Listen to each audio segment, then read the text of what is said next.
You still don't understand what you're dealing with, do you? The perfect podcast here at We Know Kino. Our movie passion is matched only by the camaraderie and banter. This week, we're discussing Alien, Top Secret, Your Eyes and Ears Only. Make yourself comfortable and grab a snack. Priority 1. All other obligations secondary. Time expendable. I can't lie to you about how long we'll be here, but you have my sympathies. This is Steve, one third of your distinguished hosts, signing on. Mum, this one's dedicated to you. I love and miss you always. Welcome to the episode. Guys, we did it. Oh, that's incredible. What a great intro. This is Seb signing on. Back, signing on in the back. Yes. Now I'm imagining Episode you 12. sitting behind us. Episode 12. Alien, We made it this 1979. far. Here we Crazy go. to think we've been doing it for this long. Goosebumps. Since And what a time to do it. 1979. Yeah. What a time to do it. A timeless movie. What a time to do it. Because, Alien might be making it. We'll talk about that later on, but, the franchise might be on its way back. So It's having a comeback right now. We're in a bit of an alien renaissance right now. we're better to start with this week's episode than the movie that, gave us Alien. You guys like I think Alien? it's nice to see You like this how movie? I love this movie.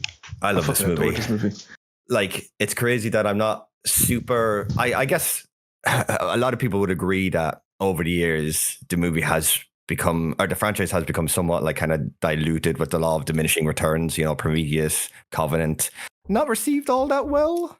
But now, Yeah. I don't know if it's revisionism or if it's just people realizing how good we maybe had it, or the idea of somebody trying to bring fresh ideas to an older franchise, right? The original creator coming back.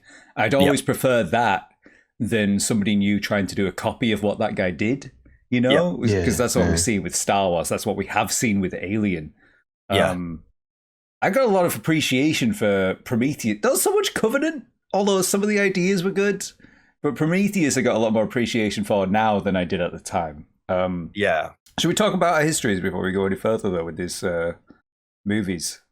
Yeah, absolutely. And also I don't know if it even needs to be stated, but apparently the version of the movie I watched online in a totally legal, reputable site, by the way, it Disney said it was Plus, of course. It said it was the director's cut. Is that something that you had to deal with? It was literally plastered all over my screen that this is Alien 1979 director's cut, and I was like, I'm pretty sure this is just a theatrical cut. This is my movie clocked in at around just shy of 2 hours.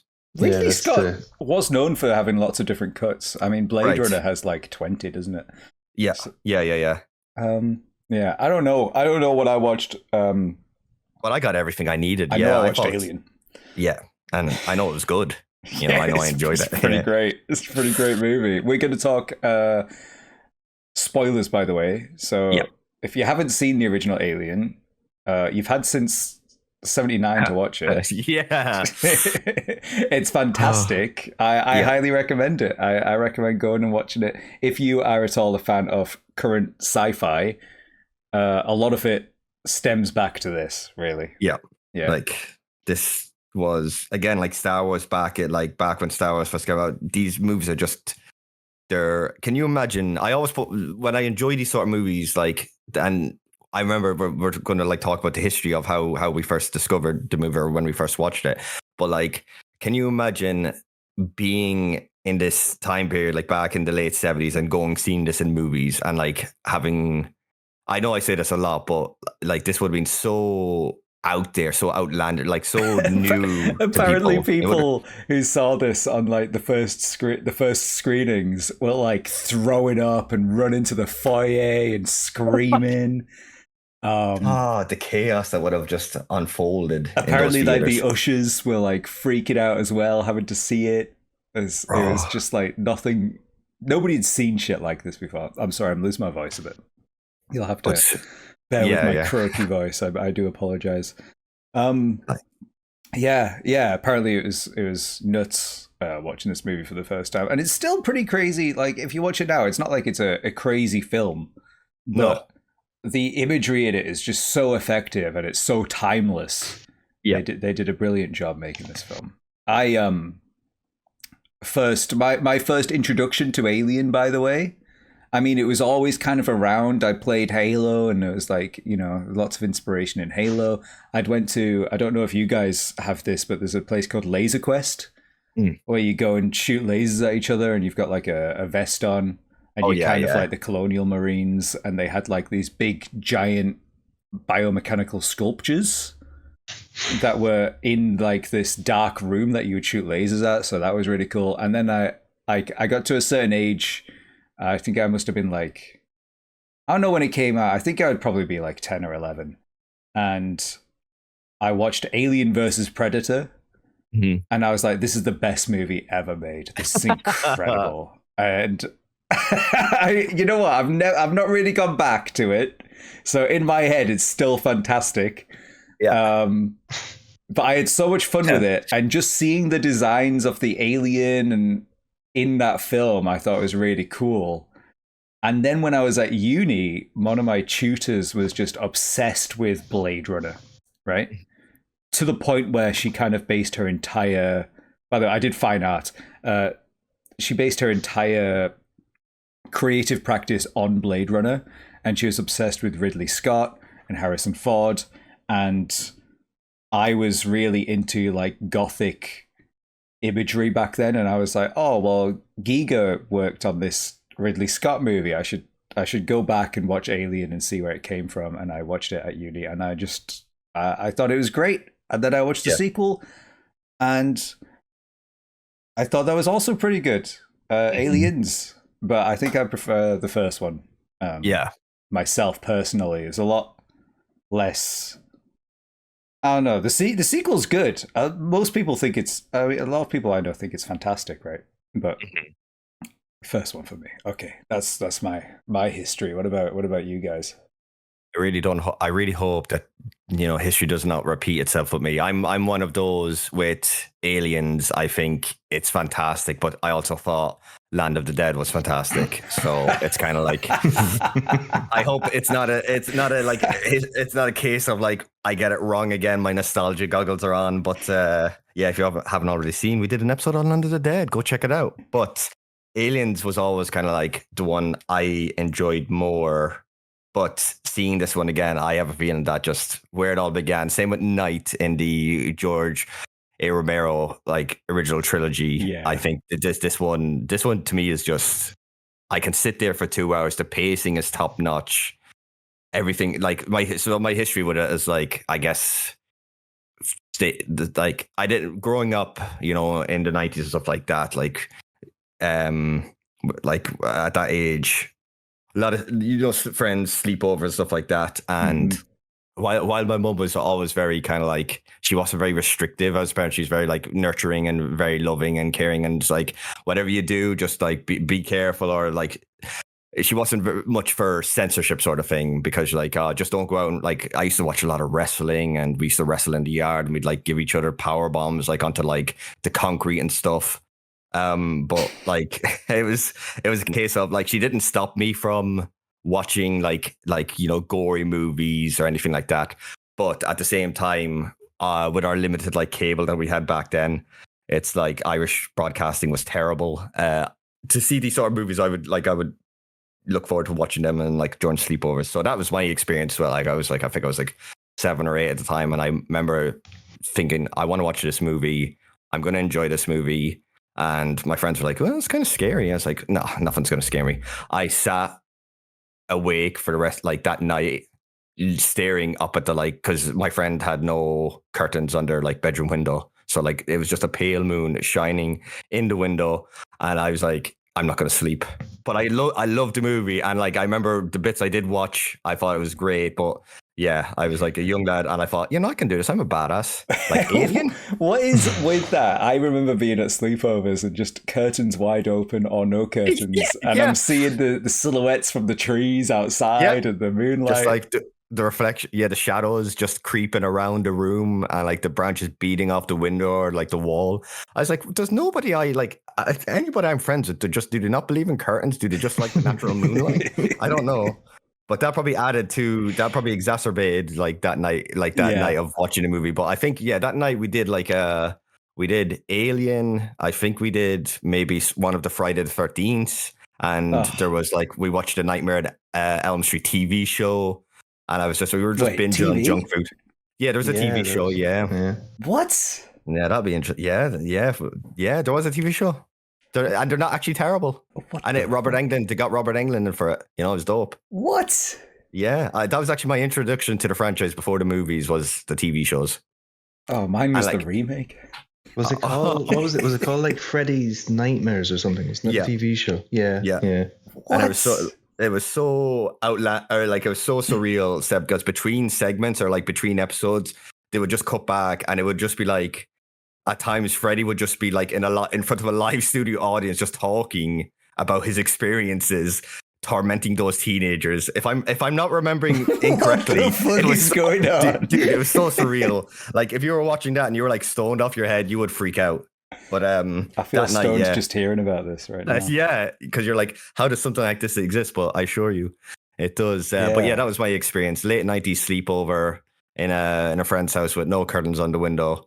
And we just binged a lot of horror themed shows, movies, ate a lot of junk food, and I didn't sleep a wink. So ever since, Alien has held a special place in my heart, and rewatching it again recently, all I could say is it was dope. I enjoyed it.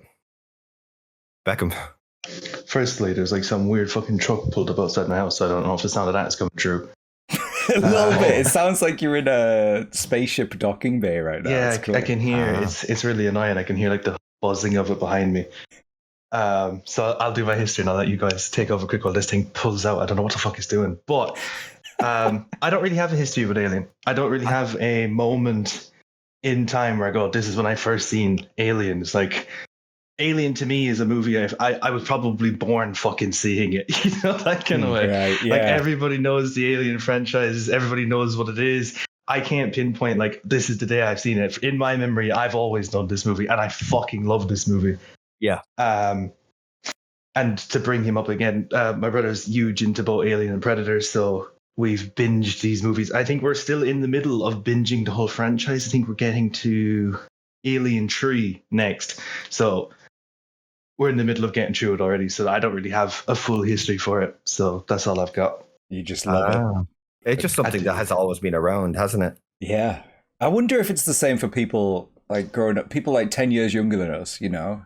Mm-hmm. I don't think it's as much there because we had Prometheus. You kind of have to be into the franchise already to get into that, you know? I don't think Covenant was really winning people over if they hadn't already been into it. Mm-hmm. Yeah, you kind of have to go back and watch the originals to. You do. Until Romulus. Romulus is probably a good entry, I would say. Okay. Yeah. Because it's not. Oh, you guys haven't seen it. Without spoiling, it's not really connected to any of the characters from the previous movies. Yeah. It just kind of slots itself. It's an in-between-quel, you know? But it's not like it's a must view to understand the story. So I think you could get the idea of what the franchise is like by watching that. And if it appealed to you, you could say, right, I'm gonna go back and watch the rest. Yeah. I think it's like that, like Alien versus Predator was to me, which is such a 2000s film, Alien versus Predator. I remember it being real cheesy CGI. I remember a million xenomorphs on a pyramid being shot by predators and just thinking, this is the most video game thing ever. This is so That epic. is pretty badass as well, still. Yeah, it's pretty fucking badass. I'm going to give Alien vs. Predator its flowers. I would like to revisit it at some point. Requiem, I remember being so excited for. So at some point, I must have enjoyed Alien vs. Predator enough to seek out the sequel or be excited for the sequel to release and then be like, I can't see anything in this movie. Why is it so dark? Oh, okay. That wasn't my issue. It's just a dark film. Okay. But I only remember that film being crazy dark. Yeah. So I want to give Alien vs. Predator its flowers. I think one is iconic. Two, as I remember it now, I thought it was great. Yeah. Three, which one has got Is it 3 or is it Resurrection that's got the wonderful actress from Stranger Things? That's got to be Resurrection, right? Resurrection, I think. I think so, because she comes back to life, and there's like a younger crew who are there. So I'd imagine that's what's she called? Wonderful actress from Stranger Things. Beckham knows. Winona Ryder. There you go. Yeah, that's Resurrection. She's the best. Yeah. I think with Alien 2 as well, before you get back into the thing, I think Alien 2, it's such a flip-flop movie. Well, I personally think so. Yeah. I can watch it one time and I'm like, this is so fucking cool. It's so action-packed and it's got fucking so much cool shit. And then I watch it another time, I'm picking it apart like, this is terrible. Every time I watch Alien 2, it's a completely different experience. I've had that too. The last time I watched these movies was like last year. I did Alien and Aliens, and I was like, I don't enjoy Aliens. What has happened? Because I remember really enjoying it the first time I watched it. So I don't know what the fuck. Anyway, it inspired some great sci-fi action. Anyway, it did. It did. I don't think we'd have Halo without Aliens. No. So we wouldn't have Dead Space without Alien. So yeah, no, it has just what it's done for various medias and like various new IPs. What this movie started like cannot be like this movie cannot be credited enough with what came afterwards. That's like a love letter. Dead Space and Halo being like the two like kind of like ones that off the top of my head would be the ones I'd think of immediately, and I love both of those franchises. Well, I love the Bungie Halo, the 343 Halo can go die in a forest fire. Yeah, sorry, we're saying Halo as well. Like again, people who were born like 10 years ago, they've had shit Halo experiences. Consistently shit Halo experiences. 343 terrible games. Like I never liked 4 when it came out, and all my friends were like, "No, it's good." And I'm like, "No, it's not." And then so from 4 to Infinite, and we've also had a shit TV show. What a crap time to be a Halo fan. We owe them Riz, yeah. I cannot imagine like Master Chief just saying, imagine like playing Halo 2 back in the day or Halo 1 and just enjoying Chief's like his quips every now and again, his badass lines, and then you just fast forward. I think Halo 2 is one of the best games ever. 2 is fantastic. I can't. I love 3, but 2 has a special place, and everyone loves 3 though, of course, but 2 has a special place in my heart. Yeah. As somebody who doesn't really care for Halo or know all that much, isn't him having his helmet off like a really stupid thing? All the time. Yeah. It's the one thing about the show I never understood, because I don't know a lot about it, and I don't really pay too much attention to Halo, but like everybody kind of stopped commenting on him having no helmet, and I was like, but isn't that like really important that he's meant to be in his armor? He did it in the first episode of that TV show. He takes his helmet off. Yep. Even the Mandalorian, it took like an entire season, and it was a big moment when he took it off, right? Like, yeah. Halo show bad. Everything about it bad. Halo as a franchise now dead, but we'll always have the Bungie. Bungie sucks now as well. So like, because whatever they've done with Destiny, I've never touched Destiny. I never will, but we'll always have like the original trilogy. Yeah. I want to point out something. We're 12 episodes deep, and this is the first podcast we've done of something that's been carried into Dead by Daylight, seeing as we stream Dead by Daylight, had to bring it up. Oh, this, our first tie into the game we all streamed. This is the first one. I made sure to look back. Not a single other thing we've touched has been brought over yet. You know what? I think think the first one.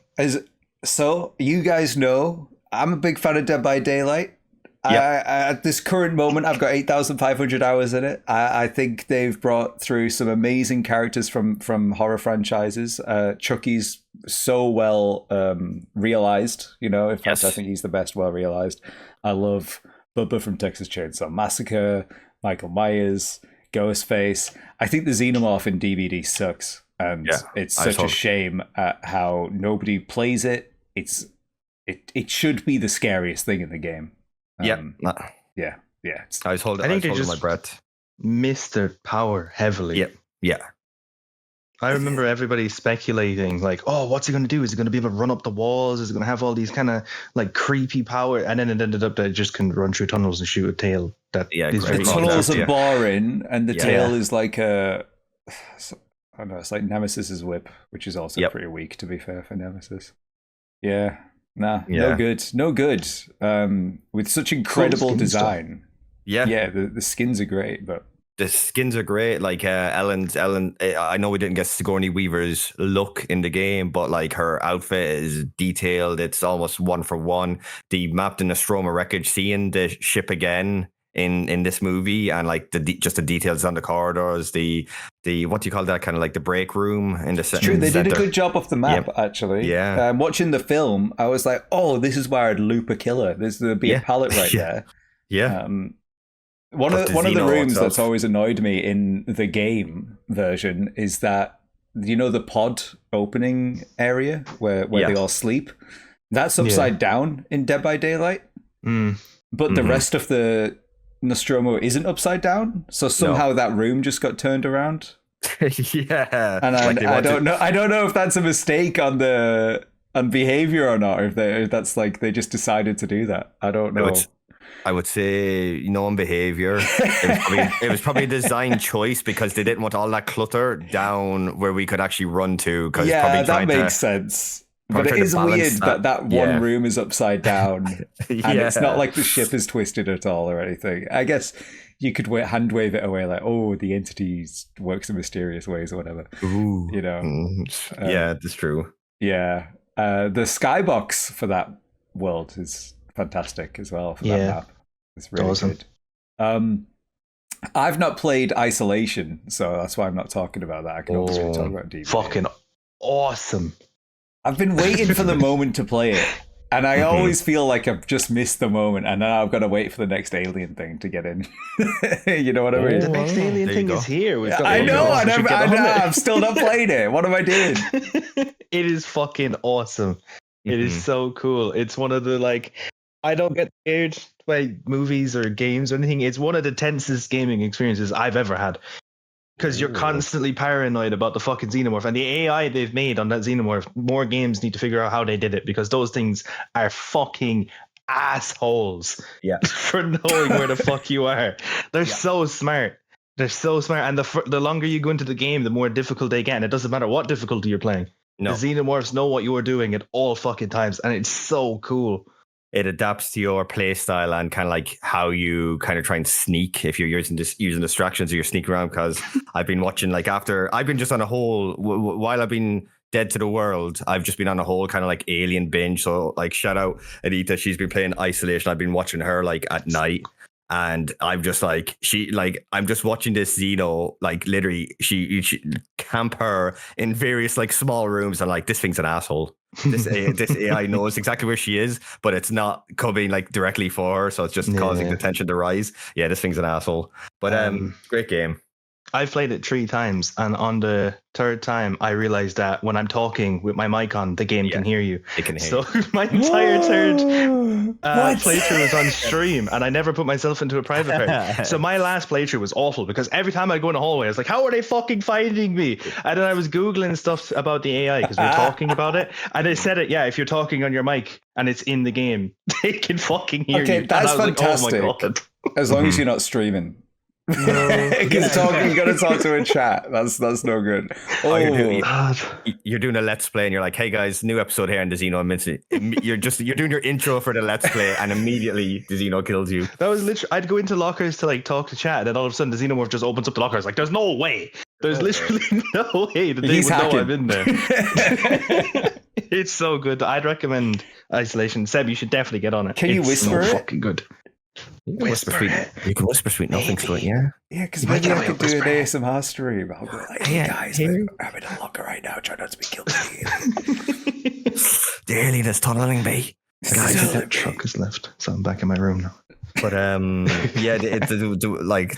just to follow up on what Beckham said, the AI was coded in a way which is crazy for 2014, like 10 years ago.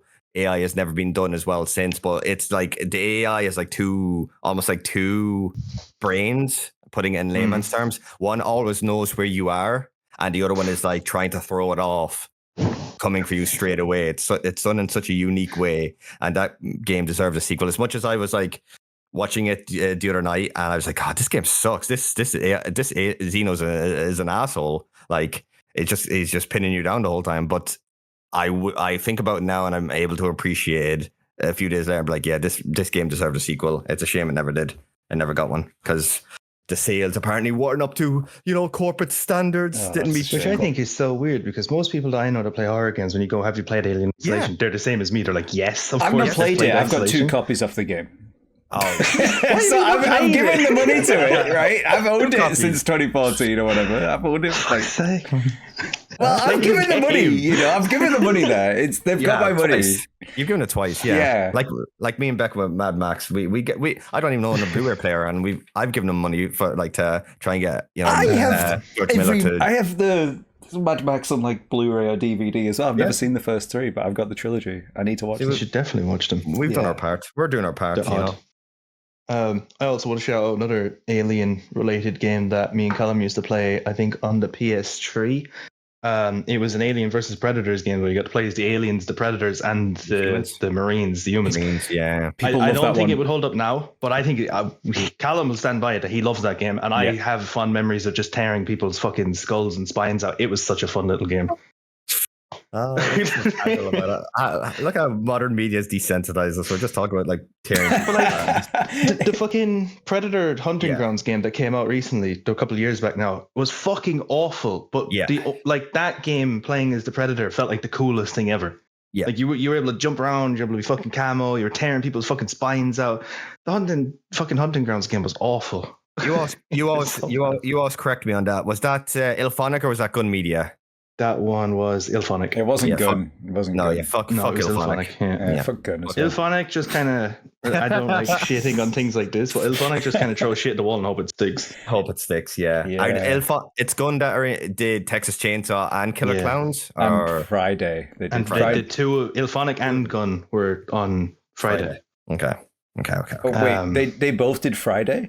Yeah, they together. Oh, okay. Made it. Okay. And then they split off to do their own different things afterwards. Right, that makes sense. Gun and Ilphonic suck. There's a lot of the Friday the 13th ID in both of their afterworks. Yeah, like, I can see that. I can see that. Yeah. Okay, shall we talk Alien? Yeah, that was a good intro, right? Yeah. We're just under half an hour. Okay. Yeah. Oh, sweet. Timeless. Good. We're nerds. We like games, guys. Check us out on Twitch. Yes. Alien. Here we are. You're back on the books, yeah? You're back. You got you jot paper. My hand is cramping to the high heavens, but it's you were on your phone last week. Yep.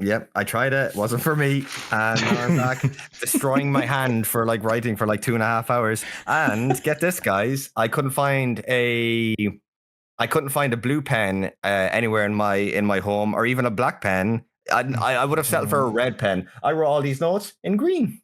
I don't know why. You have a green pen? I have a green pen. So my whole journal here looks like the alien actually, someone cut a facehugger open and the thing just dribbled out onto my page because it's all green. It's rotten. It looks rotten. It's hard to see. It was hard to see in the dark when I was writing. Because all I had was the light off my monitor. So there's a lot of spelling errors. You're straining your eyes reading it now. Yeah. But this is easier than having the phone. Apparently so. Apparently so. Yeah, that's what I thought going in. Yeah, nope. The hand cramp was not worth it. I literally couldn't move my fingers then for the rest of the night. Cool. But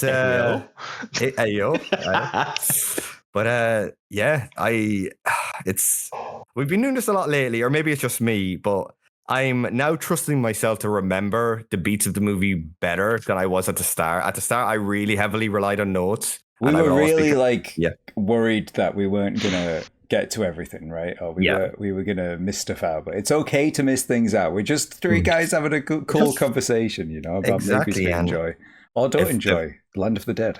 Land of the Dead. Land of the Dead. Again, hey. The movie kind of stunk. I kind of stunk. The whole situation stunk. We were so spoiled. We were so spoiled with night, dawn, and day. Listen, I'm gonna die on that hill. That we were so spoiled with the 3 that came before. Land had to, something had to give eventually, And I keep thinking of Riley's just cringe lines from that movie. It's just fair trade. I'm just no, get out of here, Riley. Get out of here with that shit. But yeah, this in like everything about this movie, I took notes, but at the same time, there like Train Spotting, what did we do before Train Spotting? Did we do Land? Yeah. Land. Yeah. Okay. Not so much Land, but Train Spotting in this one, I was able to. I just put at times I was just like, I'm just enjoying it. I was like, oh yeah, I should be taking notes, but I took notes where needed. But generally, I just enjoyed the movie. This opener, I just love this opener. The 20th Century Fox logo. You mean? It's so nostalgic. Yeah, it is. It just hits. Everything about it is just. It's crazy that Deadpool killed Fox. Yeah, killed the logo and everything. It's wild. Yeah, he killed the box office as well. Setting record for the highest rated in a good way. Yeah, he killed it in a good way. Yeah. We might actually get a Gambit standalone movie. I see Ryan Reynolds. Yeah, I see you on Twitter there making moves. I accidentally posted it onto our Twitter first. You can do that. Fuck it. Yes. I reacted and did the clip that was full of a Gambit. I reacted and then I was sitting there for 20 minutes like, wait a minute. Let's put out the right one. But yeah, the intro and then just the kind of just traveling through space. It's all, I love the font. The font, yeah, it's all is just like five vertical lines, and then it was designed to look like Ridley Scott wanted it to look like hieroglyphics. Yes, so it would feel like the alien has come from like a more sophisticated ancient race. Like we find like hieroglyphics of like ancient Egypt and stuff. So it's like, yeah, this was a society that came before us, which kind of makes it even a bit more spooky if you think about it like that. So that's why the font design is so freaking cool. It's the best. Yeah, it's just it's incredible the way that the slow reveal. It's again for that time. I'd imagine it's just very simplistic, but to me, it still just holds up. It's nostalgic. It's effective. That sort of way. And it's just it's just showing you where we are. We're into the deep pits of space. We're so far from Earth, or so far back from civilization. Yeah, there's an element of just you're just out there in the endless nothingness, or to be you're out there in just the deep void. You don't know where to go. You don't know what's safe. You don't know what's around you. You're so far from home. It's scary, but then it'd be invigorating for people who have that sort of interest in exploration, just going out and seeing what's beyond our parameters or our. I love this intro. Would you guys do it? Yes, get a mining job out in space. Oh, yes. 100%. Yeah, me too. I love space. Me too. I want to go to space. Yeah. And I would panic and I'd cry and I'd complain and I'd get very homesick, but I'd it's space in the end. It's awesome. Yeah, by the sounds of things, that truck is back, so I might get sucked out into space by the sounds of this truck. It sounds like there's a fucking vacuum seal by my window. So weird. So if any chance you hear it, that's just me gone. That's him. out the airlock. It's all good. What if the shots of the ship is from underneath? And I was like, that is very Star Wars, this shot. And I was like, when did this come out? Okay, it came out 2 years after Star Wars, but it was in production a year after Star Wars was being made as well. So maybe they got inspiration from there. Ridley Scott, since Romulus has come out, said he's seen Star Wars in cinema and had to take a break, just for himself because he was so depressed about how good it was, and that's what inspired him to make Alien. Wow. Yeah. He, in talking about his inspirations, he said that one of the hardest things for him was to stop thinking of 2001: A Space Odyssey. Yeah. Because that was so inspirational, and the imagery is just perfect in that film. To try and separate himself from thinking about that when making this film was really difficult. But a lot of it still kind of came in just because 2001 is just that amazing, Ridley Scott also thinks it's one of the best movies ever. So top 25, I think he said. It's good. It's my favorite movie ever. 2001: A Space Odyssey. Go watch it. Could we possibly discuss it at some point down the line? Yeah, we'll do it. It'll be a big one. It'll be a big one. We'll do it. It's just great shots, great, like just great. It's great atmosphere. It's just it's one of those intros that as soon as you probably get like maybe like 2 or 3 seconds glimpse of it, like let's say you're just passing a TV like in your home or anything like that, and that was on, I think you could instantly recognize that it's Alien.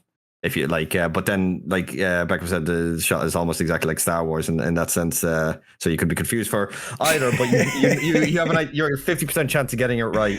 So one thing that when I first finding out about this film, sorry, it's pouring down, so if that's coming through on the mic, I can't really do anything about it. Was that apparently this is one of the first more industrial, grotty looking spaceships in media. Mm-hmm. Like we'd come from like Star Trek where everything was pretty clean looking. I would argue the Millennium Falcon is pretty like, it's for its job. I think that's also kind of a mining vehicle as well. And that's pretty grotty looking. But this was like really dark, dingy, industrial, kind of look to the Nostromo as we're panning around it. And I love how while we're panning around the Nostromo, you see, we get to see the entire layout of the environment that our characters are going to be playing in, in the film, and that's really cool. Mm-hmm. I was like I said, I was watching this with herself, Anita, and she was asking me about, why do you think some really good questions that when you're looking at this, like these opening shots of panning around the cabin, the kind of control room, the front, what is that? Is that the starboard? Is that the kind of like the correct terminology? I don't know ship terminology. But like, what would you say would be the purpose of these sort of shots? And I kind of thought about it for a second. I was thinking, I guess for us as like for the movie made for us, to consume it, to enjoy it. I guess it just gives more. It like you said, it shows what they're kind of like what their job entails, it kind of gives us more. It's always good to kind of like a feast for your eyes so the ship feels lived in for you. So you feel like if you were on that ship now, you kind of like, you would be able to navigate it sort of thing. It just kind of, it fills in the blanks for the viewer. And I think that's what those shots are for. And I think it's great. Speaking of the ship feeling lived in, I'll raise that, right? I'll take that and I'll raise you. It almost feels like the ship is alive because when we're seeing these shots of it panning, the lights are switching on. Yep. It's like, and we're about to see our crew wake up. It's like the ship is waking up. And what's waking the ship up? But Mother, the AI. Yep. It's they're all being woken up by Mother. It's cool. Yeah. It feels like it's brought on its own. I know its own kind of life, and we'll see more of that as the movie progresses. But that is almost juxtaposed with how we're going to see the alien ship later on. That feels very alive too. Yeah. It's a good opener. Good open, Beckham. What do you think? I'm trying to say as little as possible what I think goes by because I'm so anxious about the sound of it coming through. It doesn't, honestly, dude, it doesn't sound too bad. If anything, it gives us like a spacey feel. It's an ambiance, yeah. It's an ambiance of like like you're working. If at any point I start screaming in agony, there's something coming out of me. Okay. Okay. Wait a minute, yo. Come. I think this. From my opinion of it, I think the Nostromo is my favorite spaceship in movie media. Mm-hmm. And that's hard to say because I do love I love so many fucking ships that are in Star Wars. So many I love. But the Nostromo, I think you don't even really get to see a lot of the outside of terrible. Like, not really, but like compared to Star Wars. I think Star Wars ones, when you look at the outside of a ship, it's iconic. This, you could kind of see there's this big bulk. Inside of this ship looks so fucking cool. And every part of it just looks so put together and real. Yeah. Favorite spaceships, guys. I love the Red Dwarf. Honestly, I think that's a goodie. Good big circular Red Dwarf. From Red Dwarf. Yeah. Mm. I don't know what to call it, but because it has a new name now. But Boba Fett's spaceship from Star Wars. Slave One. You're allowed to say it. That's the name of the ship. Fuck you, Disney. Fuck you, Disney. You piece of shit. Fucking Starfire, motherfucker. I love how that one moves. I love the way it just looks for this. I fucking love that. I love how my favorite controversial it is for like no reason as well. It's great. It's so dumb. It's so dumb. Like it is. It's such a dumb thing. God. What about you, Steve? Got any favorite spaceships? I do. After watching this now, recency bias, but I've always been a fan of like I'm gonna be a little bit boring with my answer, a little bit boring, but like the Millennium Falcon's always been kind of like a safe one. I remember getting a Lego. One Christmas, I got a box with like that, and you like build it in Lego and stuff like that. Yeah, very cool. I like the Ebon Hawk personally from KOTOR. That's real dope. Yeah. Because I feel like I got to live in that when I was playing that game, so that's why I really like that. Disney, you took a KOTOR remake from us. I'll never forgive you. No, they couldn't have done it good. It's fine. Don't do it. Yeah. We'll always have the original. Yeah. Yeah. I do love all the Star Wars ships. I'm sorry, I know we're talking about Alien, but like Star Wars Squadrons was just such a great game. I love playing as the TIE Fighters. I love the X-Wings. Dope. I just love space. I'm a big space nerd. I love all of these outside shots of the spaceship and how it works and stuff. It's so dope. Yeah. Because again, you'd be watching this in the 70s.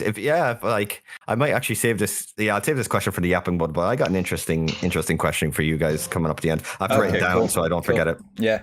I just want to mention a Marvel ship that I think is my favorite is the Milano from the Guardians. I love the shape and design of the Milano. Oh, yeah. I have a Lego Milano next to me. Ooh. I love the Milano. I think it's really cool. I love the colors, I love the shape, everything. That thing Beckham had at his outside his house has now moved up to me somehow. How did that happen? I can hear the beeping like coming up my road now. I can hear it too coming from yours. What? I swear we're not neighbors. It would be like, it would be like sick, but yeah, no. I know Ireland is pretty small, right? Yeah. It must be like they must be sending out lads doing the same jobs all over the place or something. Exactly, yeah. What is now I'm gonna have to like not say so much. So all right, well let me continue then. So we're finally through panning through the spaceship. We've seen what it looks like. We've seen all the corridors. We're now at these pods that our main characters, our crew, are all sleeping in, and they're being woken up. And when light is thrown on them, they become like transparent, and you can kind of see through them. And that's also again juxtaposition with when we get to the alien ship later and we see the pods, the eggs that the face huggers are in. When the light shines on them, you can see through them too. And this film does a lot of dealing with birth. Birth is throughout the entire movie with the monsters, the way that they spread, the eggs, even the chest bursting. The franchise as well is very on that as well for a lot of the parts on birth and absolutely stuff. I mean, birth is a reborn, horror is to do with the horror of the franchise, really.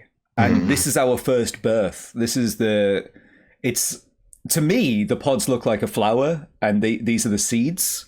I remember I listened to like the director's commentary like a year ago. I used to listen to a lot of director's commentaries and just go to bed listening to them, even not watching the film with them, but just listening to the directors talk about their movies I really liked. And he described the crew here as like 7 babies slumbering. Oh, Ridley Scott did. So yeah, it really is like this is the first birth scene of the film, and we're going to have more of these. So I really like that. There's so much sexuality and sexual undertones and sexual overtones in this film. So be prepared for a bit of talk about that, because it's hard not to talk about Alien without getting into that stuff. Yeah. One thing I noticed here. What's our robot called? Ash. Yeah. He's in a cryopod. Yeah. Is that because they hadn't figured that out yet? Like, yes. I mean, the cast hadn't figured. Some of the cast hadn't figured out. I do think some members do know that he's a robot, but like, maybe just the writing hadn't figured out that he didn't need to be in cryo. Because in later iterations, the robots don't need to be in Cryo. To jump on that point and be like, actually. Yeah, no, actually, maybe, because it's a question. He's doing it, I think, to fit in, because later on we'll reveal that he got told stuff by Mother, so he would have been awake while they were all asleep to be told his own job to do. You know what I mean? Mm-hmm. Trying to do it as vague as possible without spoiling the entire thing now. Yeah, as I said, we're going to go into spoilers, so you don't have to be so vague. But yeah, basically, while they wait, I'm sure he just did it so they wouldn't be suspicious of him as a character. I thought, watching this, I thought that like the captain knew that he was a robot. Mm-hmm. A robot. I got that idea, and maybe Ripley knew. Maybe not though. It's a reveal for the audience. I didn't think it was really too much of a reveal for the characters, other than like I think two characters are like, "Whoa, it was a robot," you know. Anyway, that's. I'm not so sure. I don't know.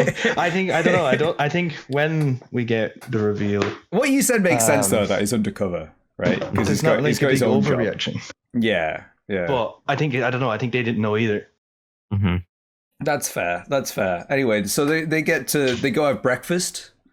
What do you call that? Yeah, there's a I don't know why I'm asking these obscure terminologies that nobody will care about, but there's a when everybody gathers together, it's not a break room, but it's got a really unique name, not a dining room. I'm going into pure like just space talk, like crew talk. I keep wanting to call it like a break deck, but it's not. But yeah, they're at the There's a term for it. What would you call it? I don't know. They're chilling around the table anyway. They're eating cereal and they're smoking cigarettes. How many cigarettes do you think they brought up into space with them? Yeah, who's smoking actually? Yeah, we're introduced to our crew. Everybody's smoking. Everybody smokes in this. I don't think Ripley smokes, but everybody's smoking. It's the 70s. Yeah. Yeah. I don't know. We see Jonesy for the first time here as well. Jonesy's we do. chilling. Shout out Jonesy the cat. Yeah, the crew. Yeah.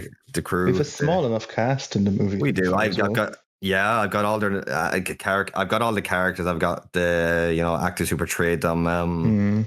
Shout out. The first one I spotted actually was Parker, because he's played by the ever wonderful Yaphet Kotto, who last week or the week before, I think we brought up James Bond randomly during the talking bubble. Yeah, we were talking about James Bond.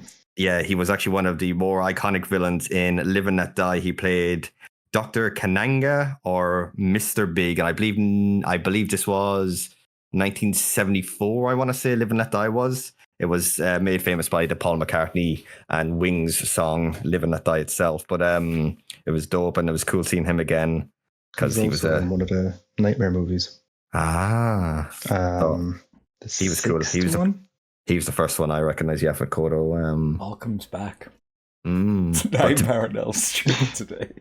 We have Kane, played by John Hurt. We have. We had seen John Hurt look so young, actually. Yeah, it is actually. I was taken out by that. I was like, "Whoa, that's him." Yeah. Dallas, played by Tom Skerritt. Ripley, obviously the unmatched Sigourney Weaver. Lambert, played by Veronica Cartwright. Parker, obviously played by Yaphet Kotto. Brett, played by Harry Dean Stanton, and then last but certainly not least, Ash, played by Ian Holm, who I first remember. Even though I've seen Aliens before, I've seen Lord of the Rings. Ian Holm is always Bilbo Baggins for me. Mm-hmm. He's Bilbo. Whoa! Yeah, it's dope. That's fantastic. What an ensemble cast, actually. When you think they're like there's at least one or two names that you would like say, I know them. I know that name, or I've seen them in a good few movies. Oh, that's awesome. But that's our crew. Yeah, I feel like I've been watching Sigourney Weaver and stuff my entire life. She's also. I remember watching this and people talking about how the cast is a lot older, than like your average kind of, I suppose, slasher horror cast that you would have at the time. Yeah. Sigourney was 28, I believe, in this, so I'm now older than Sigourney Weaver, and that was realization to me. Yep. Yeah, I was like, whoa. Yeah, I'm now older than Sigourney Weaver. You're the same age. You're the same age as Sigourney Weaver.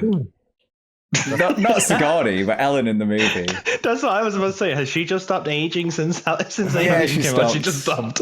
She stopped. Hollywood, Hollywood. She's 74. Yeah. Wild. Damn. Mess hall. I don't know why I just blurted out. Mess hall. There we go. That's where they are. They feel Is like it a mess hall though? It's just kind of like a table. It's definitely not. But I wanted to sound, I wanted to sound, like highbrow. That that's the correct terminology. I'm distinguished. It's a great cast, and it's a small cast, great crew. And yeah, they're all just eating cereal, smoking, and we have even my only notes here is some people are kind of not in the best of on the best terms with some of the other crew, because this is where Parker and Brett, who seem to be kind of close friends, are the engineers of Nostromo. The lower decks, yeah. The lower decks, yeah. They're talking about they're having a little 1970s wage dispute. They're ready to they're ready to go and start ready to strike these guys. Yeah, they're ready to strike. They're complaining about them. That is something about this cast. None of them really seem too friendly with each other. No, everybody's antagonistic towards each other. Yeah, you'd think they would have a big, strong bond together, but no, not really. No, considering you need each other to survive out here in space. Yeah. Maybe that's what happens when you're with a small group of people traveling for a very long time. You get on each other's nerves and stuff. I think they're very clicked up. There's Parker and Brett that seem like they're obviously buddies. Yeah. There's a moment between Ripley and Dallas that seems like they cut out a romantic, not romantic, but a scene that would show that they had a history together. Because it didn't work with the film. I always get Dallas and... I always just had this feeling of Dallas and Lambert had maybe some kind of thing going on. Yeah. I don't know. Lambert just has a lot of these looks, which is towards him. Yeah. But that's where I get that feel from anyway. Yeah.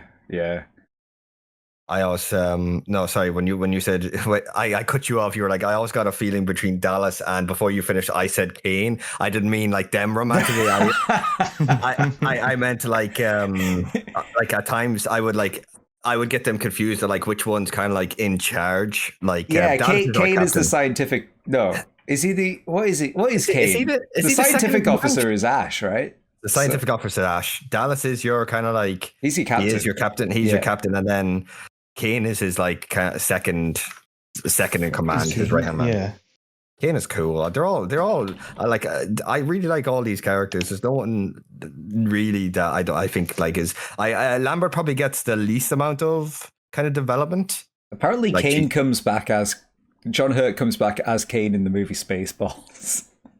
Have you never seen Spaceballs? I have years and years ago. We watched it recently. It's still fucking funny. Is it? Yeah. He was the executive officer. I figured out what he was doing. Executive officer. Okay. Yeah. Can we get when was Spaceballs released? That'd be the best way to start off a Star Wars watch through. Start with Spaceballs. Start with Spaceballs, and then we go to Caravan of Courage. Oh my god. Any movie that's about Star Wars that actually isn't Star Wars. Still better than The Acolyte, baby. Yeah. Oh, that's gonna be yep, since our last episode, yeah. God, we were on time with that one, weren't we? That's crazy. You guys smashed it on that talking, oh my god. And let's talk about lotto numbers tonight, guys. Yeah. Right. Yeah. I don't have any. So I think the next scene is the shit. We just said his name, Dallas, right? Mm-hmm. Yeah. Dallas is in the big computer room where it's all golden and flashing lights, and he's talking to Mother. Is that? Am I right? Yeah. That's happening. Yeah. I have a note here, Steve. What's the first thing have you jotted down that he types into the computer to talk to Mother? Oh, I don't have it. It's the most Irish sounding sentence ever. What's the story, Mother? Really? The first thing that's there is just, what's the story, Mother? And in my head, I put on the most cliche Irish accent. What's the story, Mother? Yeah. I'm expecting you to greet me with that when I next come to your stream, Bex, please.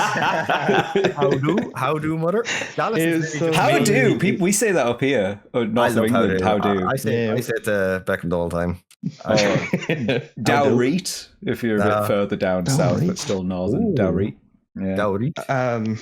What is Mother, guys? We have to explain it. What is Mother? Yes.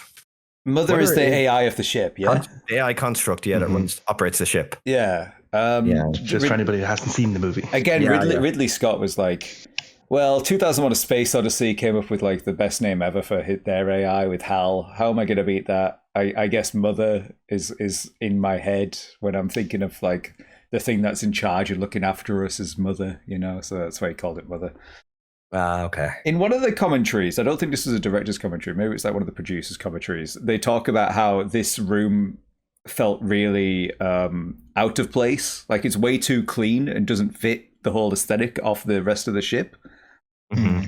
But in the 99 commentary, where it's just Ridley Scott talking, he said he was really happy about how the movie looked and had aged, specifically when he's like talking about this section. And to me, it makes sense that if this is like the brain of the ship, that this would kind of be, it's not connected, it's not really impacted by the rest of the ship. Does that make sense? Yeah. That it would be very clean in there compared to everywhere else. It stands out as a whole room of its own. Like it doesn't look like any of the rest of the ship, really. Yeah, it doesn't at all. No, I think it looks cool. I like the look of it. It's effective, because it really it shows us then, because isn't it only at the beginning, like in this scene, Dallas is the only one that I believe has. He's the only one allowed to talk to Mother. Only the captain's allowed to so talk it just to does Mother, it feels so cut off from the rest of the ship, and of course, showing it the way it looks, it's like you feel like it's like the brain of the ship, the way it's padded around and stuff. It's cool.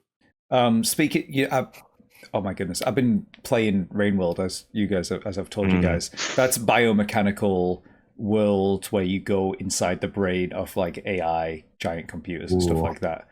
Play that game. It's great. Okay. So we've got that, and then we're also. Do you guys have anything else to say about that? What's Mother telling him? We've stopped for some reason, right? Yeah, they weren't supposed to wake up. No, there was a transmission intercepted. Yeah. And it said that the Nostromo has lost track of where Earth is at the moment as well. Yeah. Really? Oh, okay. Yeah. I just had to go back on it because I was like, are they talking about the planet? They're looking for Earth, but they've lost track of how to get back home, and they've cut this transmission, is what Mother says at least. I see. Yeah.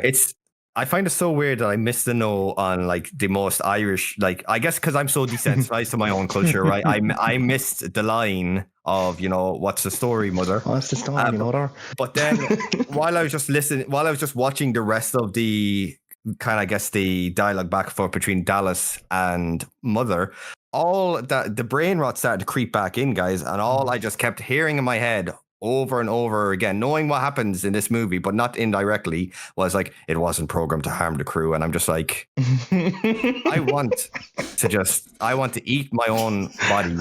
I just want to eat my own ears and eyeballs because that's a Dead by Daylight reference, guys. For anyone, there's a kind of like sci-fi chapter, and End Transmission actually I think is the name of that chapter. The most cursed line ever. Every time you boot up the bastard game for about 3 months, it's just the same. It wasn't programmed to harm. It's an earworm, an earworm. It gets stuck in there. And it's still stuck in my. I don't know how long ago that chapter was released. It's still burrowed deep inside my grey matter. Gosh, that's a brilliant concept for just poor execution. Another oh god, how many times can we say that about? Give me some good sci-fi horror, please. I need it. Okay, Kino can deliver, Singularity can deliver, but hey, third time's the charm. Give us Predator.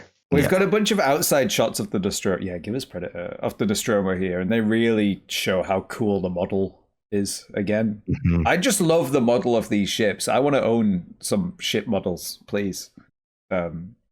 What are you two? Steve, make a sci-fi film.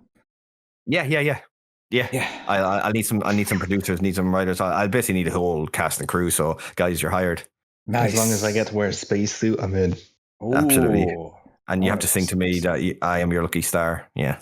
That's your audition. That's actually both your auditions. Yeah. I don't like this. Okay. So back to the transmission, right? They've received a transmission. One of my favorite things that I picked out here was Ripley asks if the transmission is human, Mhm. and I was like, oh, so alien life does exist in this universe. Yes. Because I'd kind of got the impression from watching the movies over the years that this was like their first encounter. But if she's asking, hey, is it human? Then that kind of is like, oh, maybe you just come across alien shit every now and then. You know? Just like a little bit of world building in like a throwaway line almost. You know what I mean? And that's one of Ripley's first. Yeah, I timestamped here. We're about 14 minutes, almost 15 minutes into this movie, and we've actually had very little from Ripley's character as of that in terms of dialogue. You know, I gotta say, I don't feel like she's the main character until she becomes the main character. You know, any one of them. If you're watching this for the first time and you don't know anything about Alien, you might not realize that she's going to become the protagonist. You know what I mean? Yeah. I don't think until she does take over, anybody even stands out as a lead, really. Not really, no. It's because it's so natural, isn't it? It is. Like, all of their interactions are so natural. Nobody's kind of hogging the screen. You know, sometimes we're like, oh yeah, this person really stood out and is chewing scenery and stuff like that.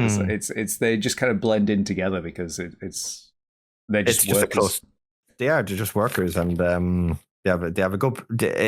Ironically, even though everyone's antagonistic towards each other, they have a good rapport to each other. Also, like that's true. Yeah. Like their interactions are just feel natural. So they're going to go down to the alien planet that they found, right? Mm-hmm. And again, we get way more. I just keep writing about all the outside shots of the Nostromo because we see it going down and the steam, and there's rumbling inside. And again, Ridley Scott spoke about in the commentary that they shouldn't have really been shaking because there's not supposed to be an atmosphere on the planet. Yeah. But it added to the effect, and maybe there's gas on the planet that would make it shake. So that's how he kind of explained it away himself, you know? Yep.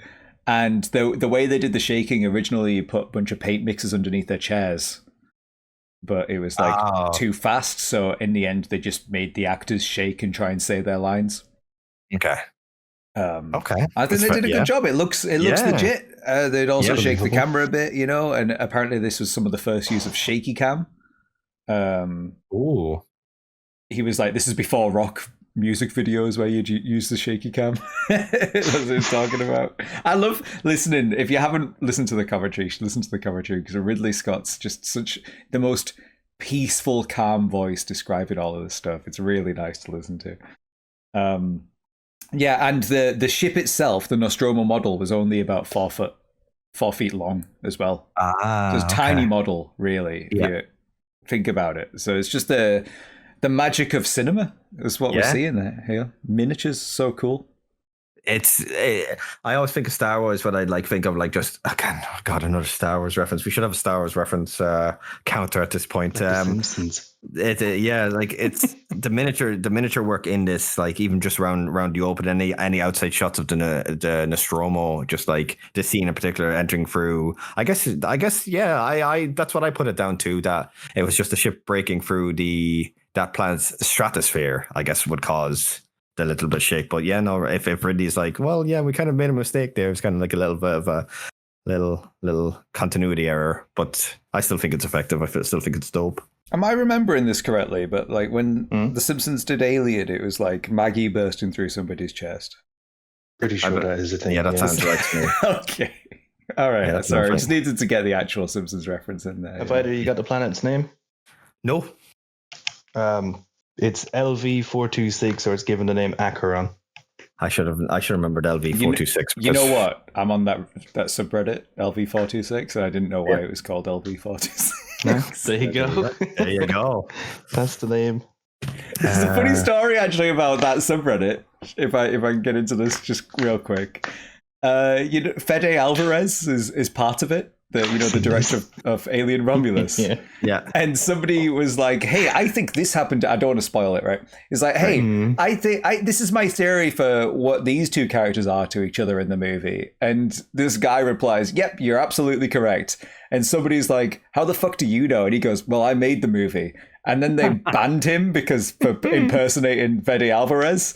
And then Fede Alvarez goes to Twitter and is like, "Yeah, I just got banned from the Alien subreddit."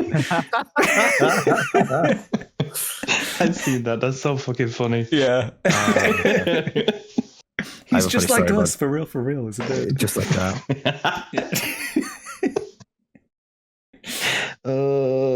So we're about 14 minutes in, and we've done an hour and 5 of recording. This is great. We're on pace, boys. We're on pace. So before they leave the ship, though, one of them is like, "Let's break out the weapons." And I'm like, whoa. How often do you come across like planets where you need weapons as a mining creator? Safe and sorry. You know what I mean? Again, world building that maybe they've encountered something hostile before. Yeah, maybe. And like Parker, when Dallas gives the announcement about, the transmission from Mother and, we have to go investigate it, obviously Parker is very apprehensive because first of all, he's still griping about, he doesn't feel he's being paid fairly. And B, he makes a very good point. It's like, we're a commercial ship. We're not a rescue ship sort of thing. And then he's threatened with, like, I think Ash threatened him that if the intelligent life form must be investigated or you forfeit your share at the risk of forfeiting your share or something. Yeah. So like, it's all I'm about just money. In that situation. I'm like, I'm on Parker's mentality here. It's like, I just want to get paid and I want to get home. If they followed Parker's mentality throughout this film, they would have been fine, actually. At multiple steps, they would have been fine. Because I'm nearly sure, correct me now if I am wrong, but I'm nearly sure it's him that talks about, bringing weapons, or is it Brett? Is it one of them? Because it's not our main kind of, it's not Dallas, or it's not. I don't know which one talks about bringing weapons, but later on, when they have the opportunity to squish the bug before it grows, it's Parker who's trying to kill it. Yeah. Right. Yeah. Yeah. We'll talk about that when we get there. He knew what was up. There's probably people who know a lot more about alien lore who are maybe listening to this. So if you do know the answers to these questions, please educate us, because it's such an interesting universe. The spacesuits are awesome. Yep. They go onto the planet. There's like steam coming off the top of the helmets. That's really cool. I've not really seen that before. Also, there's condensation inside the helmets. And there isn't supposed to be, because it's supposed to be like air and stuff. But I don't know. It gives a cool impression anyway. This is H.R. Giger's alien ship here that we're looking at.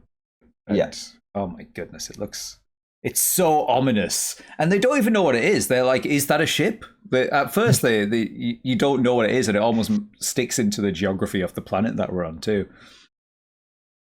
It's all veiny on the outside, and it's real wormy, guys. Yeah. It's real wormy. Ridley Scott described it as real, organic, and spooky as hell. That's how he described the ship.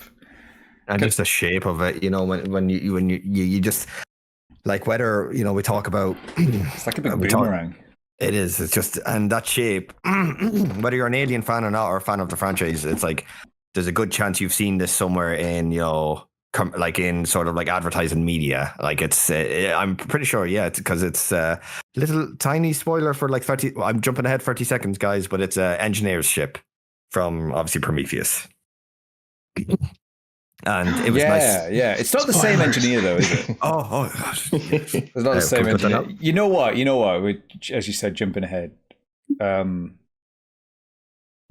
it. We'll talk about that when we get there. Let me do a little.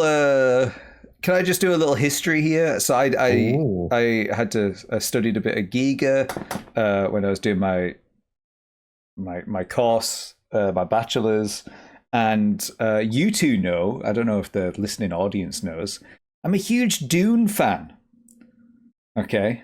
I've not had the opportunity to talk much Dune since we've been doing this pod, this Dune.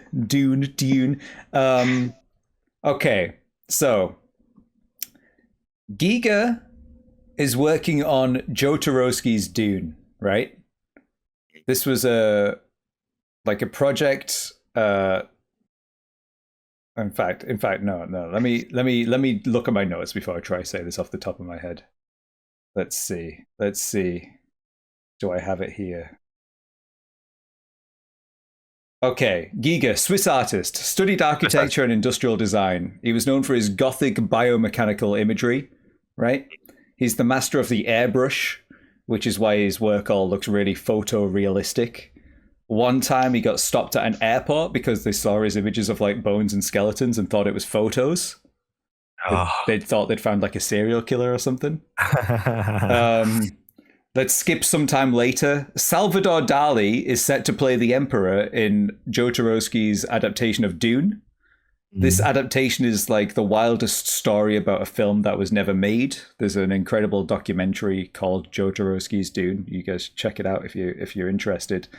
The director Jodorowsky went around the world trying to find the best artists, musicians, and actors, right, for his adaptation. He had like David Bowie doing music and playing a character, and he had like Mobius doing the concept art. Mobius is just like one of the best artists ever. He had his son train in martial arts for years, and he wanted to mold his son to become Paul Atreides. Ooh. This guy is lunatic, absolutely nuts. Yeah, we'll maybe get into that whole story. We'll get into that another time, right? But Salvador Dali showed Jodorowsky the work of H.R. Giger, and he fell in love with it. So then Giger was brought on to design the Harkonnen planet, Giedi Prime, and he was the architect of evil. And if you look up Dune and H.R. Giger, you will see some of the coolest imagery ever. And it's like basically a xenomorph planet, right? Oh, wow. Yeah. So Dino De Laurentiis is one of the producers on this. And when Jodorowsky's project fell through, he wanted Ridley Scott to make a version of Dune, right? And he wanted Giger to work on Dune as a production designer. But then, without telling Giger, he gave the project to his daughter, and then it eventually went to David Lynch. Giger reached out to Lynch, and Lynch declined to work with him, which is pretty wild. Maybe because Alien had already came out and the imagery would have been similar. But imagine like Dune with Giger's artwork. That would have just been incredible. So Dan O'Bannon is one of the writers on Alien, and he was also one of the writers for the Dune project. Showed Giger's work to Ridley Scott because they needed an alien worthy of the script, and that's how we got to this. Yeah, today. the rest is history, as they say. Wow. Yeah. How they missed, man? Imagine, they missed. I don't know why. Yeah, foresight is a wonderful thing, isn't it? Isn't it just? I mean, in our current Dune, Villeneuve's Dune, you can see a lot of inspiration when you get to like the Harkonnen planet. But I would say there's little bits, but yeah, it's not quite Giger. Yeah. God, yeah. Check out Giger's work. Check it out, really, guys. It's the best. It's so cool. It's up there with like the guy who designed Pyramid Head. Like those two, I like the top of illustration. Really, I love them.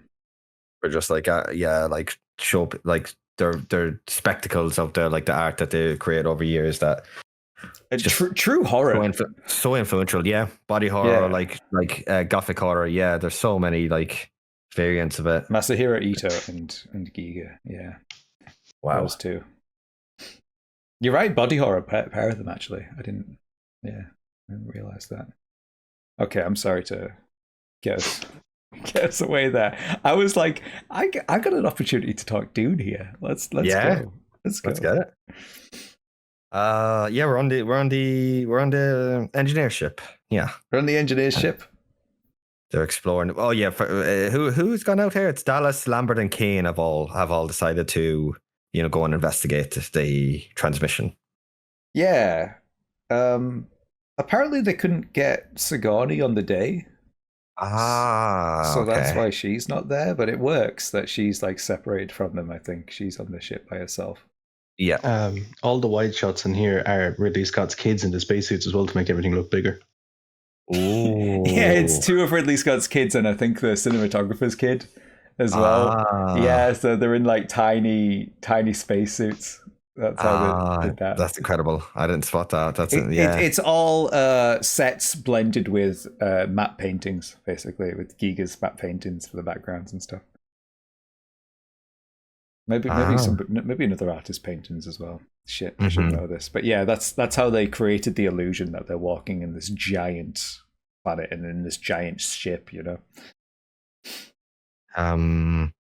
They investigate the ship. They find like it really just puts into puts it into perspective how these engineers now obviously back here, right, the engineers are only you only see like the fossilized husk of one, but then of course many years later, like 40 years later, maybe would it be less than 40 years later, we would be given Prometheus and it'd be given context of like, but these engineers who are huge, these are big guys. And I mean, you can see that they're huge when you walk up to the space jockey. It's a giant. Yeah. Right. Yeah. And they investigate the husk. There's a giant, like it looks like a telescope. Maybe it could be a weapon of some sort. But Kane notices. If I'm not speeding ahead here, because like this like I said, this whole movie is paced expertly.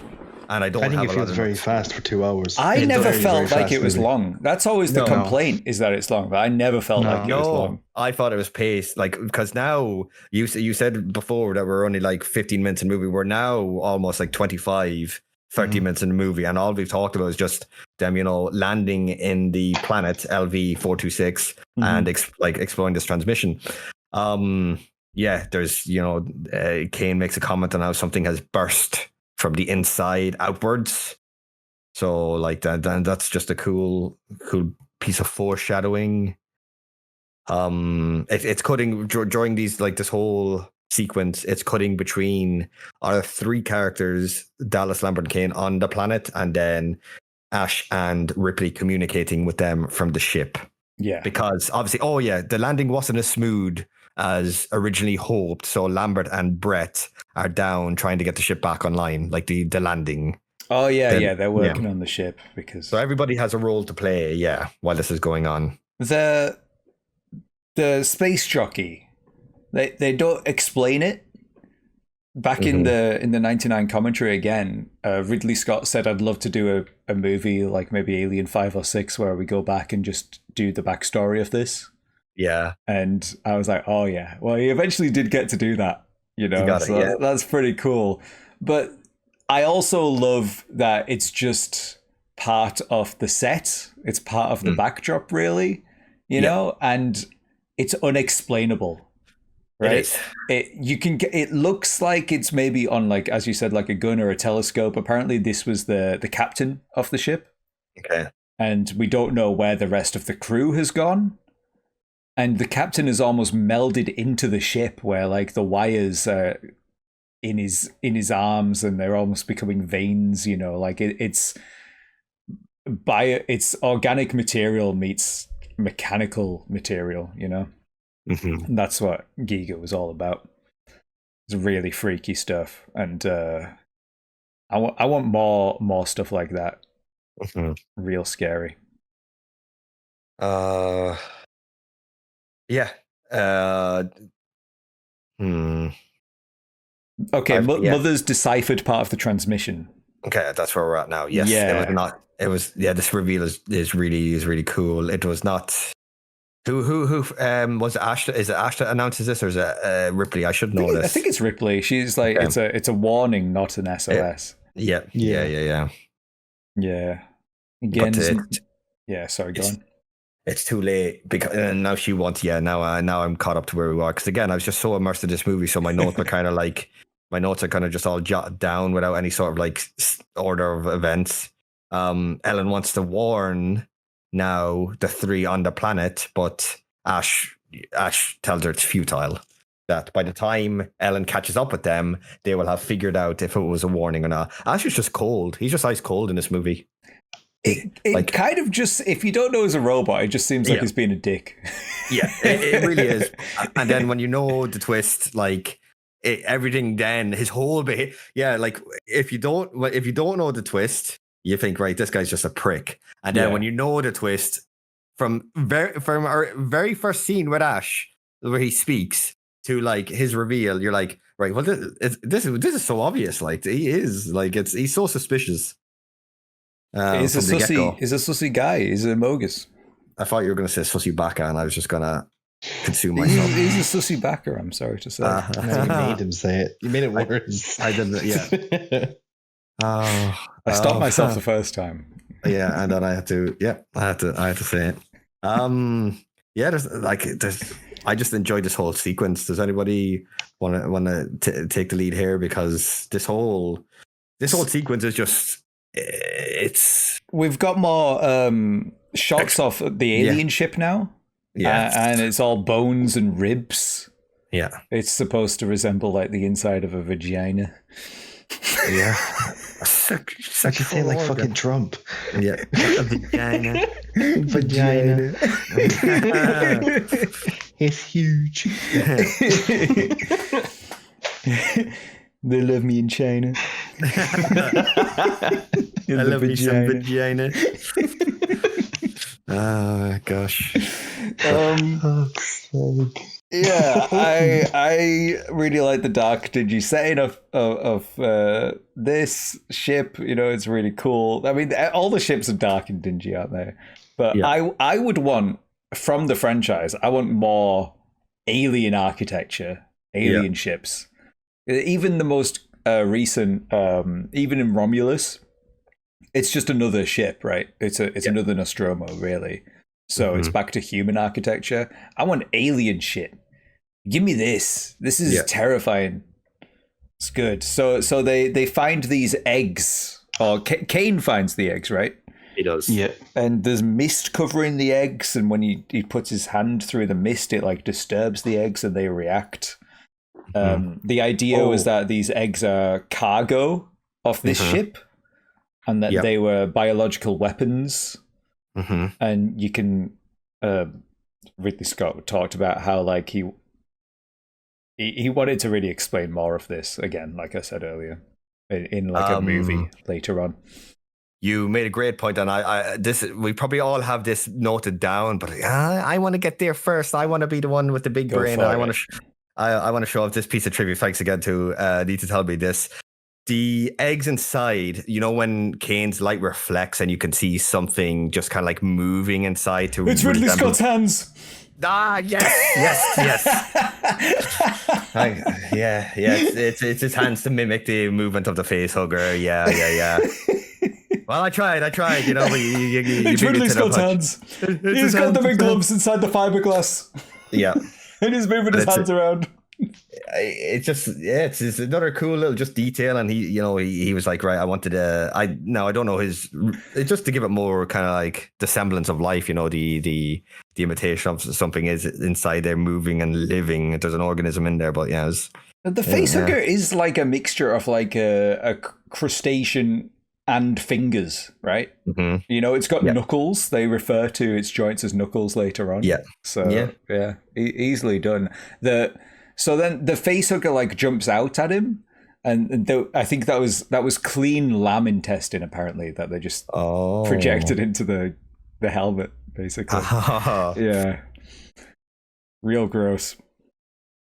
So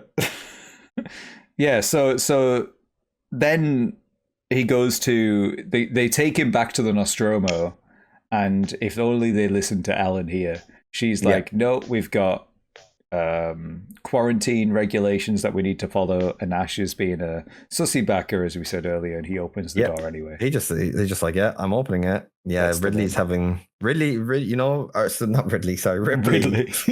Ripley's having the back and forth with Dallas. Dallas is the captain. You know, it should be his way. You know, his way or the highway. But she's captain while they're off the ship. She is, and they're having the back and forth. She's leading, and it's a really nice contrast between the two, because Dallas in this moment is he's acting with emotion. He's acting, with his instinct, his heart. But even though, Ripley is kind of close to the rest of the crew, or like they have a good rapport, Ripley's, she's been like logical, and she's thinking she's been like, yeah, well, if he's sick, we don't want to let whatever's, infected him or the only member of the crew Ripley is illogical about is Jonesy. When she goes back for him later, Rightfully. Yeah, rightfully so. Callum kills me every time we talk about the cat, because I get mixed up with Goose from fucking Captain Marvel. Oh, they're the same type of cat, and I keep getting the names every time we talk about it. I get them mixed up. I say Goose and Jonesy in the wrong places. That's why they did it. That's just got into my head. Yeah, that's a shame. Goose is cool, I suppose. He's got tentacles at him. Eats people, and they go to a different dimension, and then he can spit them out. I've just, again, very little lines. Dallas and Lambert return. Kane is obviously he's out of it. He's unconscious. They bring him back. Ripley does not want to break quarantine. Ash is just like, yeah, well, I'm gonna do it anyway. They let him in. They don't know what the fuck to do with him. Yep. Try and cut the facehugger off him, and at first they try and grab it off him, and it starts to strangle him. It starts to strangle him. Yeah. It's also latched onto his scalp. So, you're not taking Dallas's. It's not coming off without taking his face off. Another piece here, they originally wanted both the facehugger and the xenomorphs to be the same color. But once Ridley Scott saw the first flesh-colored layer during like the art design, I guess again, would we credit Giger with the design of the facehugger? Yep, Giger. Sorry, was it him that was the mastermind behind that? I'll look it up. I think I'd imagine it's Giger, but maybe not. Let me look that up while you talk. So yeah, again, Elise told me that they wanted both the and the facehugger, just for the consistency to both be like like a dark black. Giger designed the facehugger. Yes. So again, I just an iconic piece of like iconic creation. But sorry, I actually know how they got to the facehugger. Oh, So Giger probably designed it, but Dan O'Bannon, one of the two writers on Alien, I was watching a video with him talking about it, and he said that they needed a way for the alien to get on the ship and surprise them all. And they couldn't figure out a good way. And then it came to him one night. He was like restless in bed, and he was like, what if it impregnates one of the crew and the alien comes from inside the crew, not just inside the ship? Okay. There you go. That's how we got it. Yeah. Okay. So Dan O'Bannon, idea, Giger, design.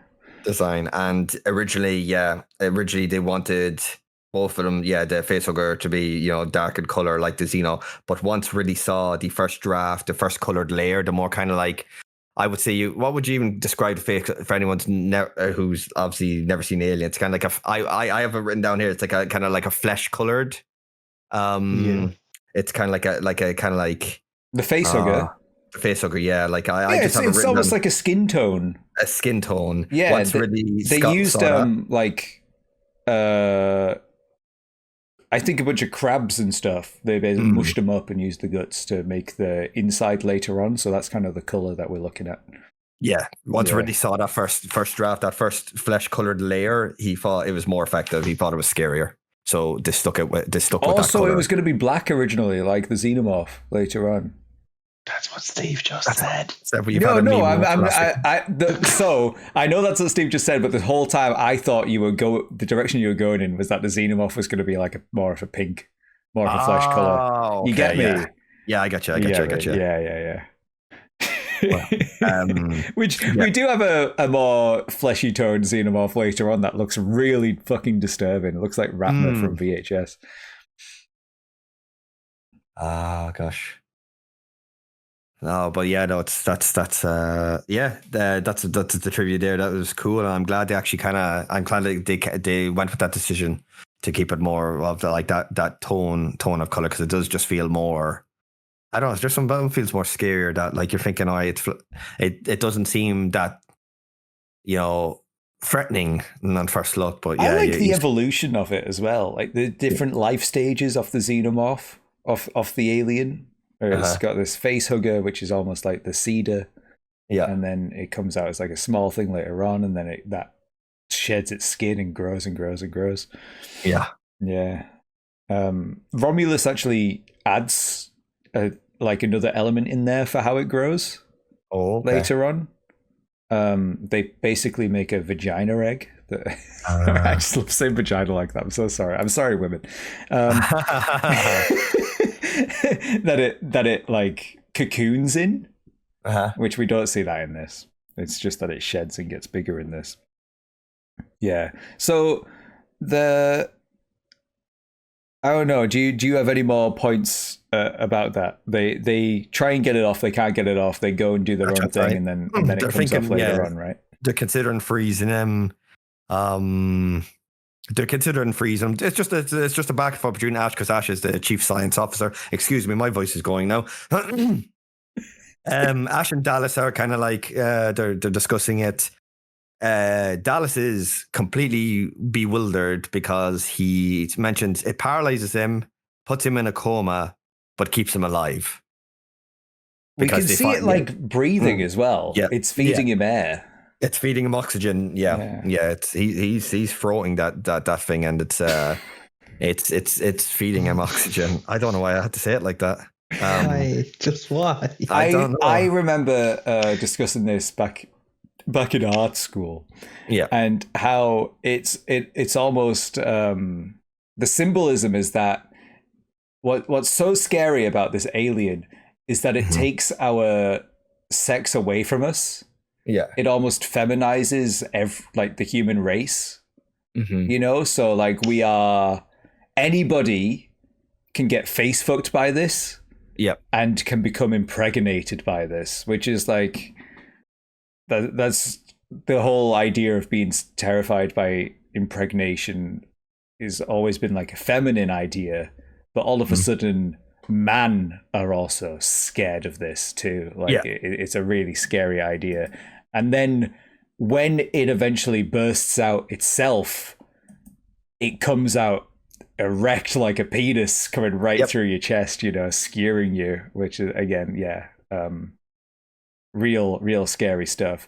Bex, you've just posted. Is this Bex or is this? That's me. To me, yeah, that's me. Oh, Steve, you just posted an image of this Giga Museum. Yeah, right. In Gruyères in Switzerland. Yeah. He designed this. He got really obsessed with designing this furniture, and he used his own money to actually do this.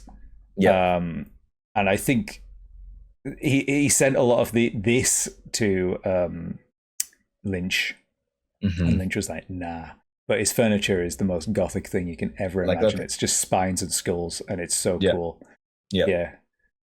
What amazes me is that Giga was, when he was given like a team, he was able to get his work from a conceptual stage to a amazing painting stage, and then bring it into real life, into 3D. You know, and that's because he had a background in engineering, I suppose, and the translated the way he did is incredible. Yeah, it's fascinating. Giga also, he always had like nightmares and dreams of like horrible birth.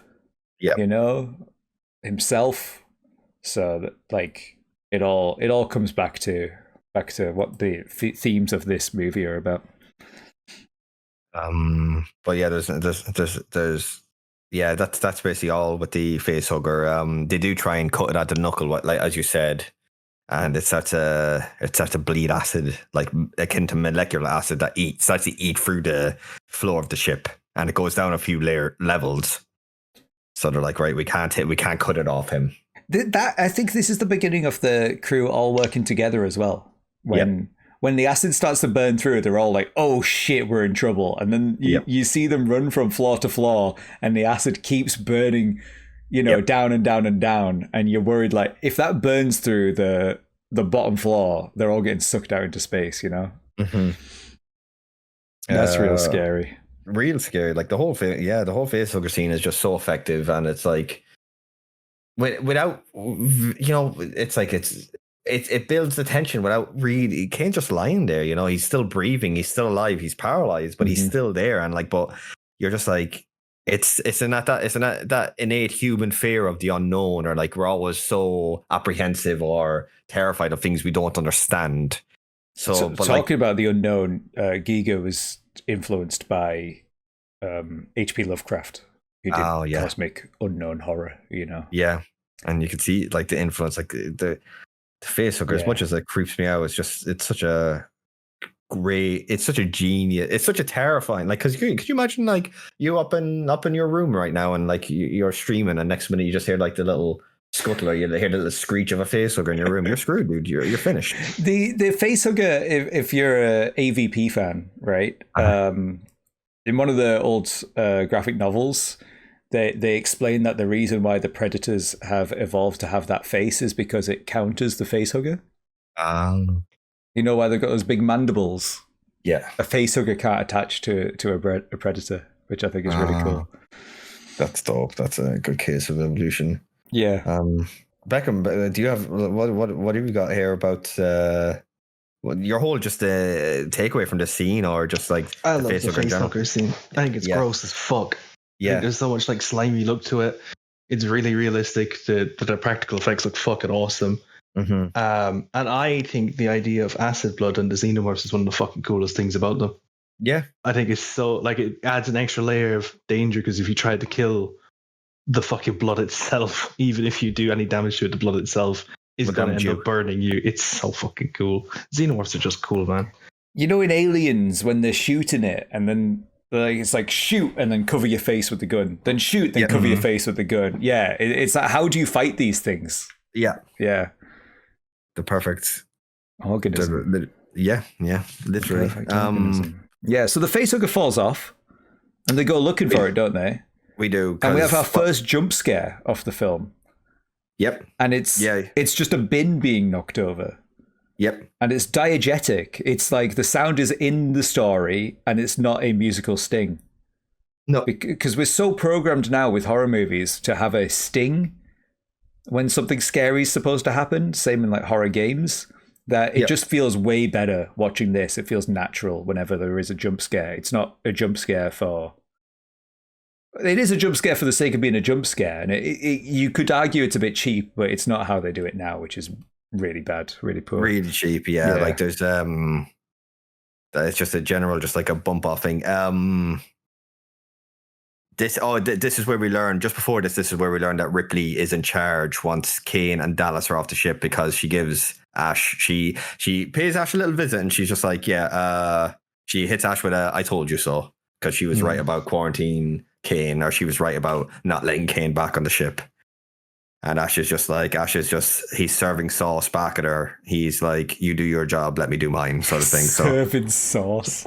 He is. He's but yeah, again, I kind of want to just take a little bit of a back seat now, and I want you to, because in this, for probably the next 40 minutes of this movie, I think that's like, I literally have 1, 2, 3, I've probably like a dozen lines written for like to cover for. So like I'm just in this moment now where I'm sitting here with this recording with you two, and I'm just like enjoying the movie, discussing it. Now I'm good. Oh yeah. What are we at in terms of the recording set? 1 hour 38 in terms of recording. I'm way off. My time was probably started when I jumped in call. My bad. Okay. So we got another they're searching. There's a natural jump scare that is not followed by some crescendo, to be like, that's spooky. Oh, you know what? You know what I liked is when they find the dead facehugger, right? They're like all freaking out about it, and Ash says, "I think it's safe to assume it isn't a zombie." Yeah, and I'm like, ooh, zombies exist in Alien. Oh, they know of zombies. They do. I'm always like, oh, give me zombie references. In my perfect world, I think he just means that it's not going to come back to life, you know. Yeah, they're in space watching Night of the Living Dead. Yes, heaven. We find out that Ash is a new science officer for this job as well here as well, and that they're about 10 months away from Earth. 10 months away from Earth, yeah. Yeah, and then Kane wakes up. Yep. And they're all like, all right, let's go eat some breakfast and smoke cigarettes. And drink beers, because that's what they do. So this is them having their last meal before they go back into stasis. Kane's up, the facehugger's dead. Let's get into stasis and get back to Earth. Yeah. They've investigated the transmission. Yeah, there's a whole you know, Ellen is on the warpath. She's giving Ash shit about the whole thing. She confronts Dallas about it, and Dallas is just like, listen, I just run the ship, all right? Like, anything to do when it comes to science, Ash has the final say. You know, Ellen is not, at this point, she's very suspicious of Ash. She's Dallas just going around. Is a very chill guy. He's very level-headed, which is what you want from a captain. Because Captain is there. You know, he helms the whole operation. You follow in his lead, and having someone like Dallas, I actually like Dallas in this. I like them all. Yeah. We were talking about Halo earlier, but in the games you've got Master Chief, who's just like the most chill guy ever, right? Yeah. No matter what is thrown at him, he stays calm. In the TV show, he's freaking out all the time. Yeah, he's an emotion. He's a ball of emotion. He's a wreck. Yeah. Okay. Chest burster scene. Yep. Apparently, so it was filmed with like 5 cameras, and as soon as he hits the table, then it like cut, and then they set up the scene, and then none of the actors were told what was actually going to happen. Mm-hmm. So obviously the actor for Kane knew what was going to happen, that John Hurt knew, but the rest were all reacting to this very naturally. Mm-hmm. And that's because what happens is fucking chest bursts open. He's got like a fake chest. It's like how they did Day of the Dead, you know, where he's got his head like in the table in the ground almost, and they've replaced his body. So chest bursts open, blood splurts everywhere. He's wriggling all over the place, and then fucking it's called Kane's son, the baby xenomorph. They call him Kane's son. Kane's son pokes out. Mm-hmm. Big ol' erect penis alien. And then they couldn't figure out how to get it out, like, off the table, so they made like a little track, I almost imagine it like a little train track that he rides, because you know when he's moving later, he's like, he moves across the table in like a straight line. Just zooms, yeah. Because it's on like a little track to zoom off. That's how. But before he zooms off, what's he called? Parker. He tries to kill it, right? Yeah. And who tries to stop him? Ash stops him from doing it.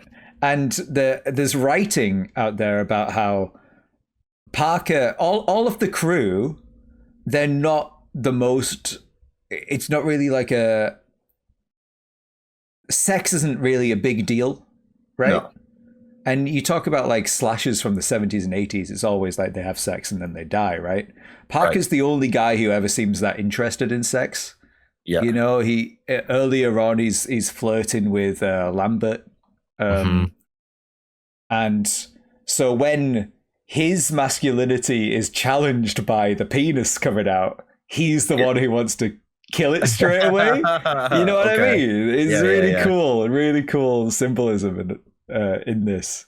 Yeah, and Ash, who doesn't have a penis, wants to keep it.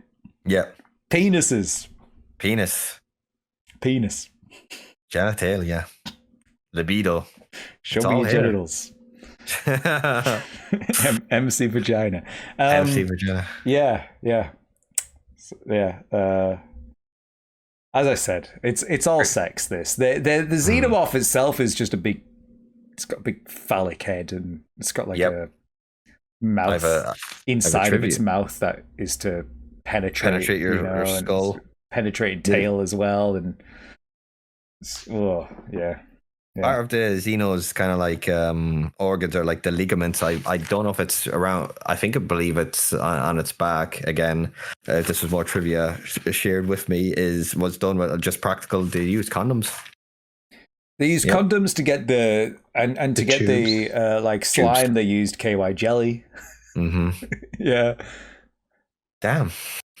They were all just super horny on this movie. But yeah, the chest buster, it's like one of those. I don't know if you had them said growing up. I'm nearly sure, at least in every Irish family, there was at least one of them. But we used to be able to get these tracks that you can like build together, and you'd put your cars on, and it would literally be like they would zip around the track like the electrical. They'd fill out like there'd be a little like a streak of metal kind of in the middle of it. You put the car down, like line it up. What's that called? Scale electrics. Yeah, scale electrics. There we go. That's why I imagined the alien, the Kane's son, being on a scale electric. That's definitely what I see when I think, or what I think of when I see that scene. And I thought again, recently. All right, so Kane is dead. Yeah, Kane is dead. Now the alien's loose on the ship. They fire their dead out into space. I thought that was really cool. They just shoot him out there, you know. Yeah, just there you go. We get a Jonesy jump scare. And now the movie we're like 45 minutes in, and the movie's become a slasher movie. All of a sudden, you know, we've got our monster on the ship that's going to take out each member of the cast. You know. Yep. Kill them off one by one. Are we actually only 45 minutes in? Wow, this movie's paced so much better. I think this is 45 minutes in when the alien finally shows itself. Yeah, the chest burster. Yeah, I know we're before the hour mark, but yeah, then what comes after it just absolutely zips past. Oh my god. You know, I'm down to my last 3 pages.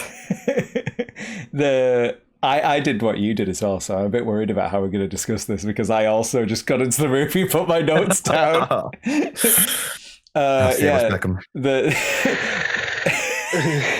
not even going to say anything. I'm vibing. the cat.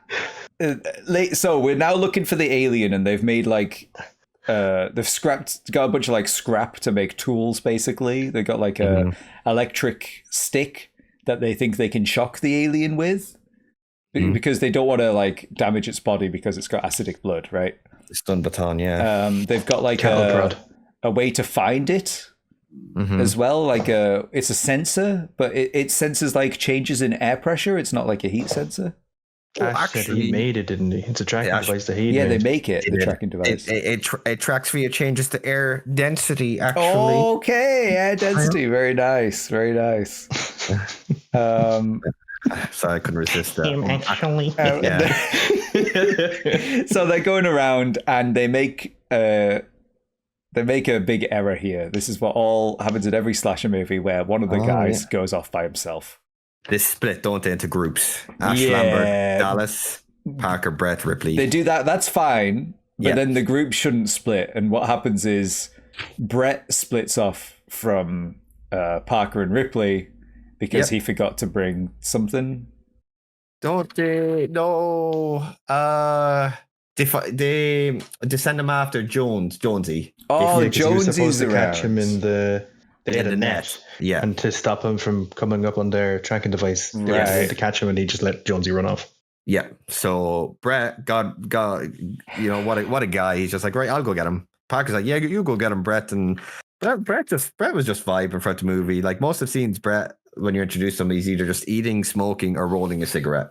Brett is just there. He's just like right. He's my guy. They're like, Brett, you know, you begin to sound like a parrot, and he's just like, right. I love that scene. Yeah, like Brett. Yeah, actually, I wish I actually mentioned. I that's for a that good scene. I just enjoyed it, but he was a good character. So yeah, the cat is gone off, and Brett's trying to look for it, and he's going into like, it looks like an engine room, and there's like water dripping on him, and he's letting the water drip on his face. And I was waiting for like a big slime to drip on his face the whole time, you know, like saliva from the alien, but that doesn't happen. Saliva is not acidic though, right? No, because we get that in other iterations of Alien. Yeah, like they saliva on people. Yeah, then the cat hisses at the alien, and then he realizes that he's fucked because, he's going to. Before that, die. He sees the skin of the baby version of the alien. He spots that. Yeah, so they were going looking for it, thinking it was this tiny thing. They didn't think it was going to grow into this fucking huge. At the rates now, there's a lot to unpack here, and I think this, I even though we're not quite at the the usual intermission time. Yeah, we can take a break. I think this, after this, like, because there's a lot to unpack with after this. Yeah, there's so much. I want to point out how I was just watching A Quiet Place day one the other week, and that cat doesn't react at all to any of the aliens. No. It's like obviously on a green screen. It doesn't give a shit, right? No. This cat, Jonesy, is a real cat. He's not doing what you're asking. He's going off and is doing his own thing. He's hissing at the aliens. Yeah. Yeah. Jones was peak cat acting, dare I say, or not acting, maybe just natural instincts. Shout out Jonesy. But because the reason I said about I want to just focus on this scene before we take our break is because over the years the alien movies have kind of while they have remained consistent with kind of the growth and the life stages. Like this guy grows into a full-fledged Xeno within in real time. Because in the movie we've unfortunately lost Kane. Kane has been buried to space and they've started the hunt. Can we assume that's all done within a couple of hours? Oh yeah, 100%. Yeah. But in for us watching the movie, it's done in about 15 minutes. This thing has gone from a little Scalextrics racer to a fully fledged adult in about 15 minutes. In Romulus, a lot of people are complaining that the alien grows too fast. It grows about the same rate as this. Watching this back, I was like, oh yeah, it's pretty fucking fast. It's literally between a cut. The little version runs off. We cut between a scene and cut back, and then there it is. It's a full grown Xeno. There's no time. Whereas, let's say, now I need to ask a question about Prometheus, because in Prometheus where she is infected and she does kind of the self-surgery on herself and she releases that thing. That thing grows into something entirely different. Now, am I missing a lore dump there? And that grows a lot slower. It was infected in a different way. Oh, yes. Yeah, and that was a different, in fact, that was like the octopus thing, right? Okay. Yeah, it's a different thing going on. Although, to be fair, these movies, even Ridley Scott's versions, have not been consistent. Like Covenant is different again. In terms of how quick they mature and their stages. Just different ways of them getting bred. Different ways of them doing it. Again, like I said, Romulus has the egg. And that was produced by Ridley Scott. Had his blessing there. Yeah, so they've never quite nailed down the exact way the xenomorph arrives at the xenomorph state. Or to counter that, to be the devil's advocate on that, the xenomorphs are so perfect as that organism that they have multiple ways that they can make themselves. They get into, to become that.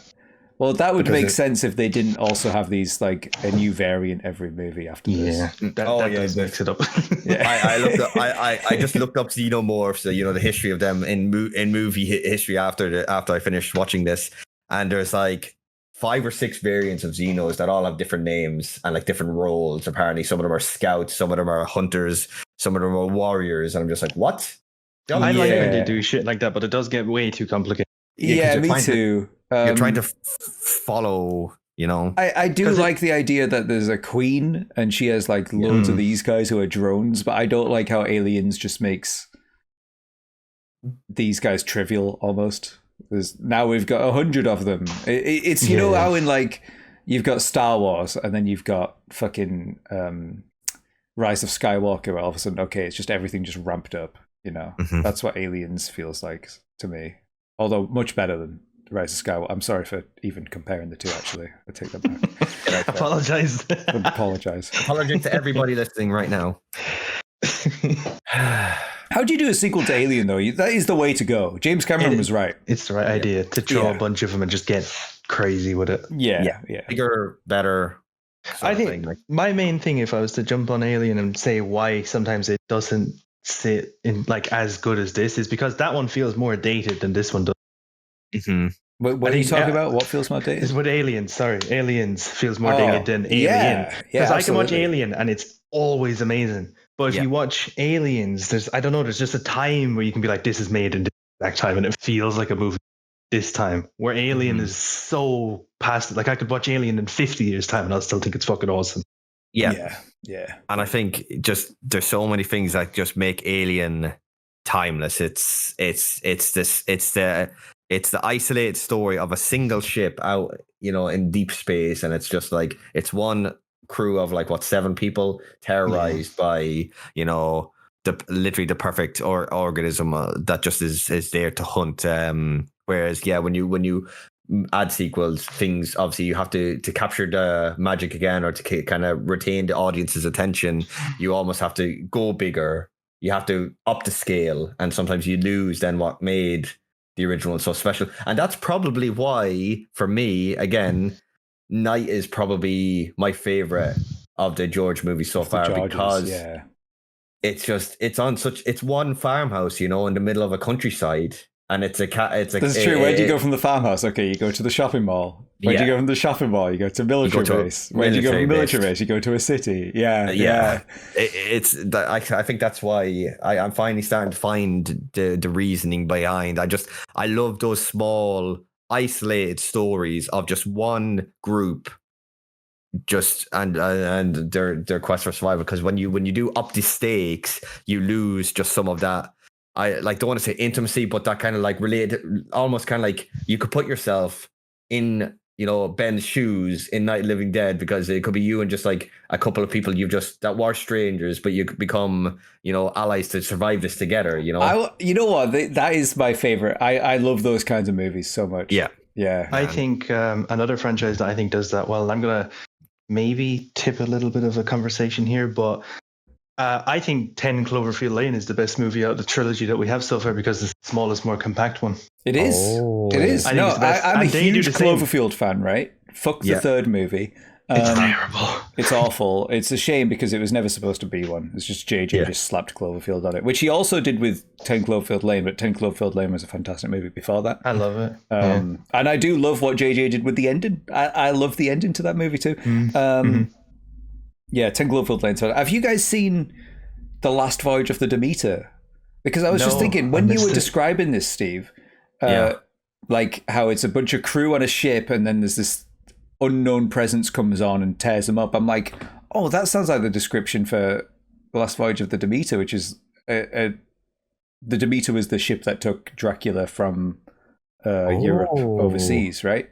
That's how that works. So I'm like, oh, I need to watch that movie, because I remember people describing it like that, and I was like, oh, yeah, because I was thinking to myself, you could do this. It doesn't have to be in space.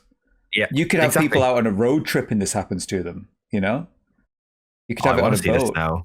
We should make the road trip version of this. The vampire design is amazing. Oh, have you seen it? As well. I've not seen the movie, but I've seen The Vampire. All right, boys. It's fucking awesome. David Malchian, who was in Late Night with the Devil, obviously is in it. That's dope. This is a really good cast. Okay. I like him. He's good. Yeah. Oh, yeah, I want to see this now. And only released last year. This snuck completely under the radar for me. How did I miss this? Have you not heard of this before? This is... No. I was supposed to watch it with my partner at the time. That's why I've not seen it, because we broke up, and I never got around to it. Yeah. Okay, it could be a shout though. Hey, thank you for this. That looks cool. Yeah, because it's just those. What would you describe those stories? What, in your own words, both of you? Like, what would I don't know, because that's my favorite genre. I love that shit. Yeah, it's great. Is it because you just feel like you're part of that crew, and you're just like along for the ride for them, and when it's just so. It's just like I've seen it described as like survival horror before, but I think that's just such a catch-all term for, and it's always used in video games as well. It used to mean a certain thing, and now it's just like anything, Yeah. Oh yeah, and that's going on my list, because I finally got to see. I'll save it for the Apple Bubble, but I finally got to see Longlegs after all this time. Yeah, we'll talk about that. Yeah. Shall we? I don't even remember where we were in the story. Shall we take a break and we'll catch ourselves and we'll come back to it? Thank you guys for listening so far. Leave us a like, leave us a comment. Check us out on all of our socials. We'll do our plugs at the end. Thank you guys. We'll be back in like a few seconds. Just a moment. Yeah. Where are we? We're live. We're back. And the water. We're back. We're all good. I was just about to say I have no more notes. I do. We're back. Welcome back, by the way, everybody. Welcome back. Seamless transition. Everybody listening is like, welcome back. Hello. Oh yeah. It's like seamless transition. They're like for like all of like a couple of seconds. There's we go and we're back. Do you guys literally know where we are in the story? What happened? Yes. Okay. All right. Go on. Where are we? Tell me, please. We've lost Brett. Who's We Brett? haven't lost them yet. Wait, what do you mean? Who's Brett? Harry Dean Stanton's character. Okay. Yes. Sorry. From here on out, we can't take breaks. Seb's getting lost when we take breaks. He's moved on to the next movie in the middle of it. He's already like looking at his notes from the movie. He's gonna pick for next week. I'm sorry, the name Brett didn't stick in my head. I'm sorry. Actually, yeah, because we When haven't we take talked breaks, about him he enough. actually starts watching the movie. He's Yeah. on to the next movie in the break. Yeah. Right. I'm actually going to play in the entire time while we're recording this. That would be a great idea. I need a third monitor for that. That's what I need. That would be so good. No, Seb, no. I would just stop talking and just watch the movie with your commentary over it. You don't have the attention span for this. I don't know where I am. Steve posted a picture of a fucking coaster in the chat, and it's all I've been staring at this entire time. Yeah, it is. Yeah, It's got a cool bottle opener on it. Yeah, it's cool. Wow, this is the most chaotic comeback we've had in a break. This episode has just felt chaotic neutral. It's felt chaotic good. Yeah, it's good. We're back with a bang. We never left. You know, it's not like we've missed a week. We literally had train spotting last week. But yeah, we're back. Brett has been taken by the Xeno. He was searching for Jonesy. Mm-hmm. Yes, and he's what would you call that area he's in with all the water just dripping down? What is it like? Yeah, it looked like some kind of engine room to me. You know, I don't know what it's called. I have no idea. Because you have the water to cool down the engines, right? That's my idea. Do you know the way the ship? You know the way we've seen the exterior of the ship a few times, I have and it no looks like it's idea how it. Exactly, because it looks like he's looking high into he's high into the ceiling. Yeah, the ship is huge though. Like it is massive. Yeah. Yeah. And there's a moment of levity there. It's really nice. He's just like, it's just probably just cool, fresh water on his face. This is us seeing the Xenomorph for the first time now. Big boy Xenomorph. Okay. It has shed its skin, yeah. So the design itself is like the perfect mix of function and symbolism, right? Yep. You've got from the facehugger to the full Xenomorph, it's the perfect killing machine. Yeah. It's the ultimate sexual horror. It impregnates you regardless of the sex. It's got no eyes because it just acts on pure instinct. It's a parasite and it's a hunter. It's fucking phallic. It's penetrating. It's got sharp claws and its dagger-like tail. And this won Geiger the Academy Award for Best Visual Effects as well. Yeah. Giger, sorry. I keep pronouncing his name differently every time. It is Giger, I'm pretty sure. I keep thinking of the Geiger counter then. That detects radiation. No, Giger is how it's pronounced. Giger. Shout out to the man in the suit as well. Yes. Balaji Badeo. Yes. I honestly, this is his only credit. The only other credit he has is like a documentary talking about Alien. Yeah, because really tall guy. Yeah. 10, I believe. That's around that. Dude. That's big, dude. That's bigger than... That's 6'10". 6'10", yeah. It makes this Xenomorph way more memorable that it's practical and a guy in a suit as He's well. He's only 39, so he must have been been quite young when... Oh no, he died when he was 39. Oh shit. Okay. I was going to say, that doesn't make sense if he's 39. He must have been 1 year old when... Yeah. 6'10" out the womb. That poor woman. Oh my god. Yeah. Now, because I did take... Actually, here we go. I did take some notes. You got a note? I do, on how he was. Yes, back I needed that. Where they discovered him? Now I'm trying to think of he was discovered in what was his name? Balaji Badeo. I don't know if it's Badeo or Badejo, but I'm assuming Badeo. Yeah. Badejo. Yeah. And he was, so he passed away unfortunately when he was 39. But yeah, he was only his mid-20s. He was found 208 centimeters tall. I wrote about that, and this is this was his only known acting credit, right? Yeah. Yes. Yeah, and it's the only one I could find anyone. I looked him up. No, this is it. Yeah. Yeah, which is a shame because I would love to see him maybe be xenomorphs in some of the later stuff too, if they'd have kept them for Why didn't they bring him back? Bigger ones. Exactly. That's true. Because Ridley Scott was so enthralled by the fact that because he was so tall, like that it made the xenomorph. It kept it kind of like human features, of the xenomorph because it was bipedal, but it also there was this like kind of like it gave off the effect that okay, this is too because he was so his frame and everything like that like he was tall, he was slender, and like Ridley was just fascinated by the fact that this is a guy in a suit, but the way the suit like enhances him, like you could think to yourself, you could get lost in the fantasy that it's like, no, this is too much. Like this can't be a guy in a suit. It's too long almost. Yeah, it is hard to believe that it is a suit once you're watching it. Like until way years down the line after first seeing it, being told by the internet that is a guy in a suit, there's not a fucking chance I'd have believed it. No. It's so good. Mm-hmm. Yeah, they've got a bunch of different heads that they cast for like different scenes as well. I think it's like 5 different heads. Suit's fantastic. Sometimes to me, if you get like a wide shot, which there aren't that many wide shots, does look a bit like a very skinny guy in a suit. Right. But there's not much of that. It stays pretty legit. You obviously are the only one here that's seen Romulus. How do the animatronic-y practical xenomorphs look in that? It's great. It's fantastic. They have they've got their own take on a xenomorph in that film, that comes at a certain point, and that I don't think fits with the Giga aesthetic at all, but it is very creepy in its own right.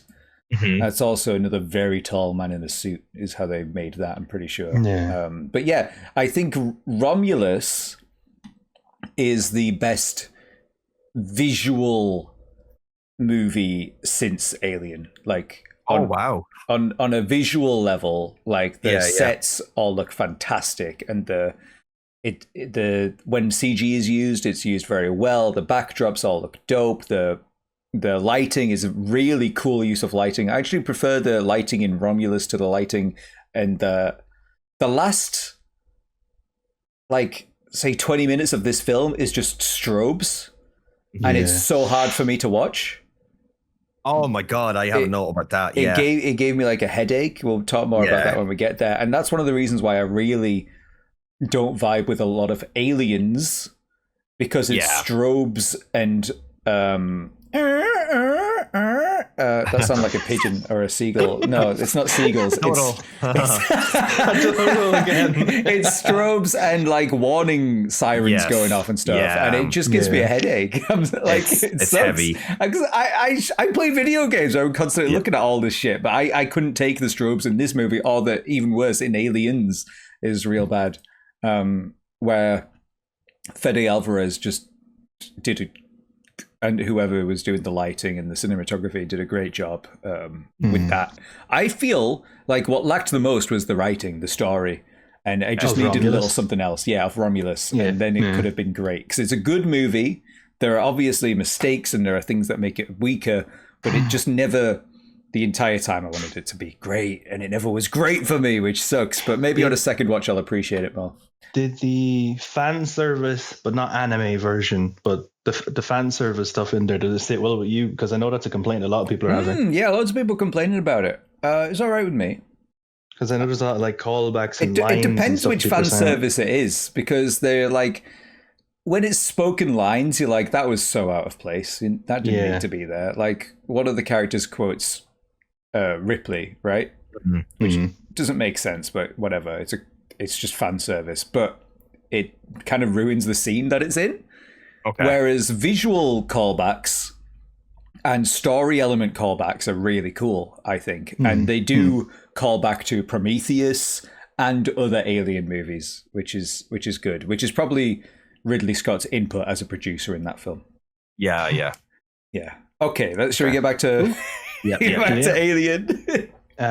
I just have a timestamp that it was 1 hour, 7 minutes and 56 seconds when we first got to see the fully grown xenomorph for the first time. Good timestamp. Very good note there. Yeah. So that's crazy to think as well. movie that is 1 this hour. iconic. It took just over an hour to actually see the full iconic xenomorph look, which I think is Because You know what? Sorry to go back to Romulus. I know I just stopped Romulus talk, but they do the face huggers. They make the face huggers so scary, and the xenomorph kind of takes a back seat to even the face huggers. Whoa. Yeah, that's good. That's cool. Okay. Yeah, I need to see Romulus. Yeah, check it. 1 hour. Did you say 1 hour, 6 minutes? 1 hour, 7, and 7, I think it was 56 seconds. 56 seconds. Nice. I just noted down because the movie's just under 2 hours long, and then it took just over an hour for us to see what everybody knows as an alien. Look at that for pacing. So now they're like, oh shit, Brett's dead. What are we gonna do? It's moving around through the vents, right? Mm-hmm. Because it's a sussy backer. I have PTSD from these fucking air ducts because of isolation. The way that they swivel open and you have to go into those vents. I fucking PTSD. God damn it! I'm gonna play it. Please. So Dallas is gonna go into the shaft, right? Okay. Into the sphincter, the sphincter opening. Climb the shaft.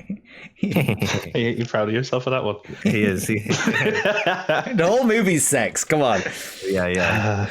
And and he's going in, and it's very claustrophobic and intense, and I like that scene as well. It's another form of horror. The whole idea of a ship out in the middle of fucking nowhere in space is claustrophobic in itself, right?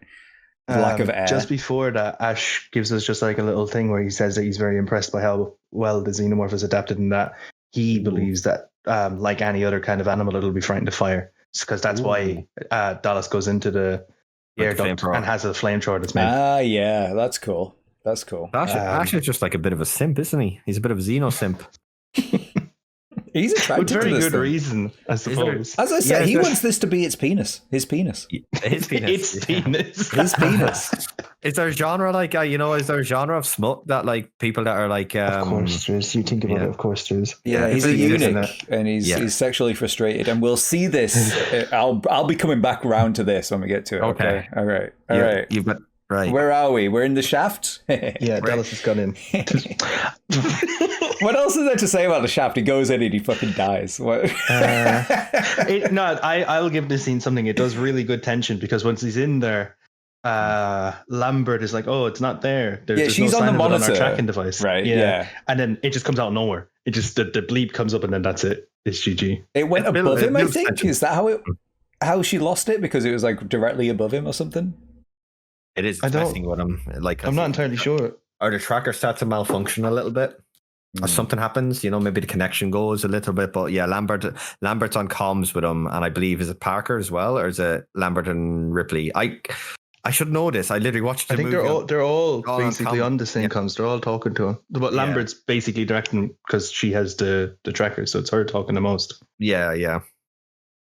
It just builds a lot of tension. It's old school tension. It's almost like or you have an idea what's about to happen. But then there's moments where you're like, right, okay, he's okay. It's just the way it's done, and it feels he's smothered in there, and he's got a flamethrower. He's trying to, the plan is to find it in the air ducts and drive it towards the airlock. Yeah, and then they're going to shoot it out into space. They're going to shoot it out into space. That was because they were going to cordon off as Dallas pushes it down through the ship. Like they were going to lock off the sections behind the Dallas to kind of like corner it, and get rid of it. But Dallas goes in on his own again. Chill guy. I thought he was a good character. He leads by example. Sometimes he acts with emotion, but all good characters do at times. He decides to do this on his own. And it doesn't end well for him. I always find the shot of the alien at the end where it catches Dallas so funny, and I'll post it here. He puts his arms out. The alien hug jump scare. It looks like he's going in for the hug. He's not going to kill him. He's just like, apparently Dallas, that was terrifying for people back then, but I actually laughed when I saw it. I find it so funny. I think I'm somewhere in the middle because it's like, because of course back there, the first movie, how else would it pounce him? I'm like, going in for a hug, going in for a pounce. Yeah. Do you know what it reminds me of though? Have you ever seen like videos, or have you ever had a cat that like stretches its arms up to you to pick it up? Yeah. That's what it looks like to me. Basically, yes. The picture I've just posted of it into the Discord, it looks like a fucking Five Nights at Freddy's jump scare screen of it coming towards when you posted it, I heard the Five Nights sound effect in my FNAF sound effect in my head. Yeah, the Foxy's scream. Yeah. It's when you look back at it now, it's probably one of the few things in this movie that you're just like, right, it's a little bit goofy, a little bit like nowadays, like you said, it would make us modern audience react probably differently. Like you said, Seb, you laughed. Yeah. Beckham, you said you find it humorous. It's only on scene for a second though, as well. It's literally just a split. It's enough. Yeah, it's enough to show you. Oh yeah, well, bye Dallas. So Dallas. Oh, I wrote Dallas does shaft. No, Dallas dies in the shaft. He does. He dies in the shaft. He does shaft. He does shaft. And now Ripley has access to Mother, because she's in charge now. Ripley's in charge now. Yeah. Yeah, they now have a plan. Yeah, moving peers. Yeah, Ripley starts to like. Ripley's talking to Mother, and she's like, "All right, what's happening?" And she finds out that the crew is expendable. And Special Order 937. Sorry, let's wait a second. That was a jump scare. All right, you know what we should do? What we should do is when he comes back, when he unmutes, we'll be just like, and that's the movie. That's all. That's it. Yeah, we've he will. But Special Order 937. There's a bit here. It was where the Nostromo was rerouted to new coordinates. Investigate and life that's form. The film.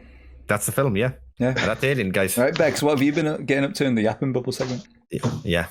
Oh, damn. Oh, shit. This is going to fuck up the auto subtext. Oh, gosh, yeah. Right. The titlings. I mean, Right, we're back. We're talking Alien. My doorbell's scary as fuck, isn't it? It is, yeah. That's a scary doorbell. Yeah. That's ridiculous. There's times where it's like somebody will drop in something to me like really early in the morning. I'll still be in bed and that thing wakes you the fuck up. Oh, yeah. You do not miss that doorbell. No. Fucking hell. Especially, Ripley has access to Mother. She's in command.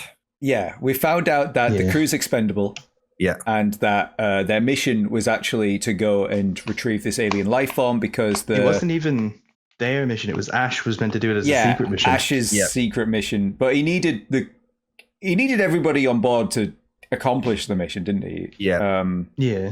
And we don't know that it's Weyland-Yutani yet. We just know that it's the company. Yeah. The company has sent him to do this, right? I think the Weyland stuff comes in Aliens. I think that's when we get that background stuff. Like I said, scale, bigger, better, like we're given more. Investigate life form, gather specimen, priority 1, ensure return of organism for analysis. All other considerations, secondary, crew expendable. And it's a great reveal. And my only line here is Ash just shows up then next to Ripley and his whole demeanor, his whole expression is just like, I'd hear me out. And she just flips. Which in a modern movie, him being revealed there would have been a jump scare as well. It would have been, I was expecting her to be, because he actually like slowly comes up behind her. Yeah. And I was expecting her, because I didn't even know if she'd realized he was there. I expected her to jump, but she just like talks to him. She's like, oh, I know he's there, you know.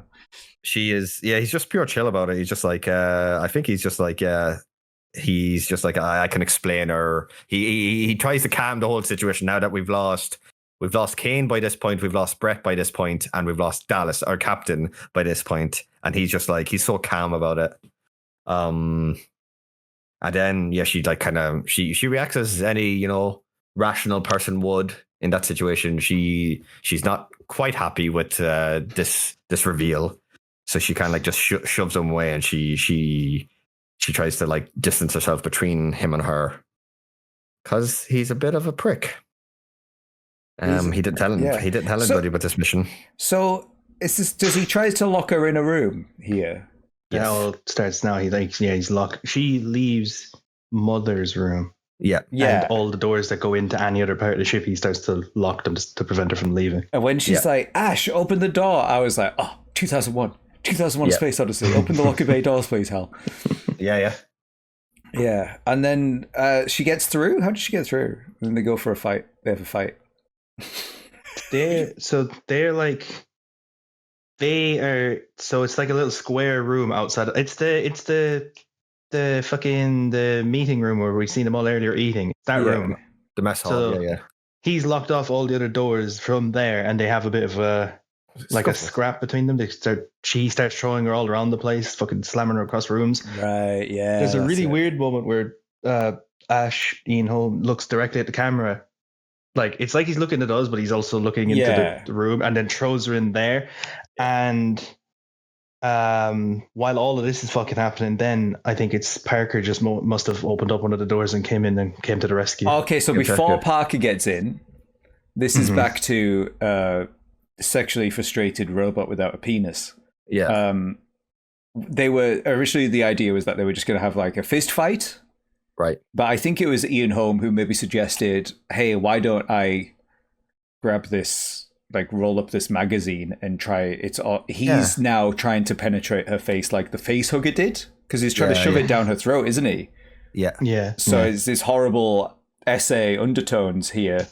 And he's trying to do that. And if you notice that the little like cubby that they're in is full of porn. Like there's a bunch of posters everywhere. Naked women all around him and stuff. Yeah, so it's super. Suddenly, Ash has become like hypersexualized.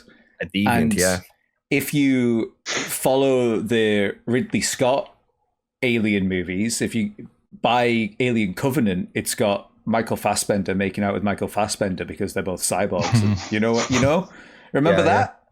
So like, what are they? They're called. What are the robots in this? They're usually called. Androids? Synths. Synthetic synths. Yeah, that's it. I think that's such a cool name for it. Something like that, right? Is that what he says? Mm-hmm. Yeah. Is it him or is it the guy in the sequel? I just guy in the sequel says that. Yeah, guy in the sequel says that. Yeah. But there was a scene here where like Ripley is they're having a scuffle, and then I guess this is supposed to be a reveal that this is for the audience's reveal, and for anybody obviously listening to this episode, the reveal here. Parker comes in, smacks him in the fucking head, right? Yeah, but he when he's staring at Ripley at that camera, he just starts sweating, and it's sweating a little bit before there as well. He's sweating. Remember milk, when we said that Ripley threw him away? Yeah. I think he bumps his head and there's like a trickle of white, like milky, cummy texture. Because as we know, Ash, this was a younger Ian Holmes, right? Yeah. Mm-hmm. And he was young, dumb, and full of cum.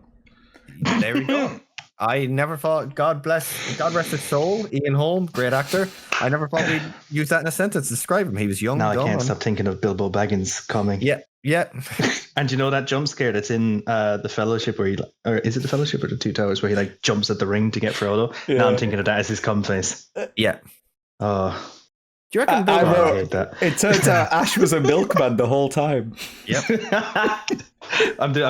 This is for Callum. I am the milkman. My milk is delicious. Anybody played Psychonauts game? Callum fucking loves it, and it's such a good meme out of it. I think Bilbo Baggins. What's in this? Good. Hold on. In the Shire was a top shagger as well. I reckon Bilbo Baggins top shagger of the Shire. The Shire Shaggins. A Shire Shagger. It's like a serial killer, but it's just Bill Boner Shaggins. Bill Boner. I reckon he got laid so much in the Shire. There you go. Anyone listen to this point? There you go. Now you've got an image in your head of all the hobbits. Hobbit orgies. Imagine those hairy feet. Hobbit orgies. Hobbit orgies. There you go. That's like in the Fellowship when it's Bilbo's birthday, opening the movie. If we stayed a little longer, they'd have all got naked. You know, at the end, in the end celebration, that's what they were all up to. So just want to know. When Frodo's when Frodo sees Sam again, and he looks like he's going to do a big cum. A big cum. Big cum. Oh. I wonder what Tolkien would think about us. I don't think Tolkien would like us. Yeah. Anyways, that's next going in the description. It's going to be ruined.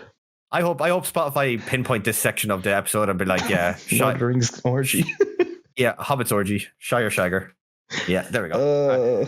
I really hope we do this movie justice. Once this movie is done and we wrap it up, I hope we can look back and say, yeah, we did right by Alien. I think we did. My favorite episode so far is the train spotting episode. Yeah, I think that's great. Is it because you got to tell your shit story? Yeah. And we all got to tell our shit stories. I am giggling to myself thinking about how if you show this to your tutors at uni, Steve. Oh.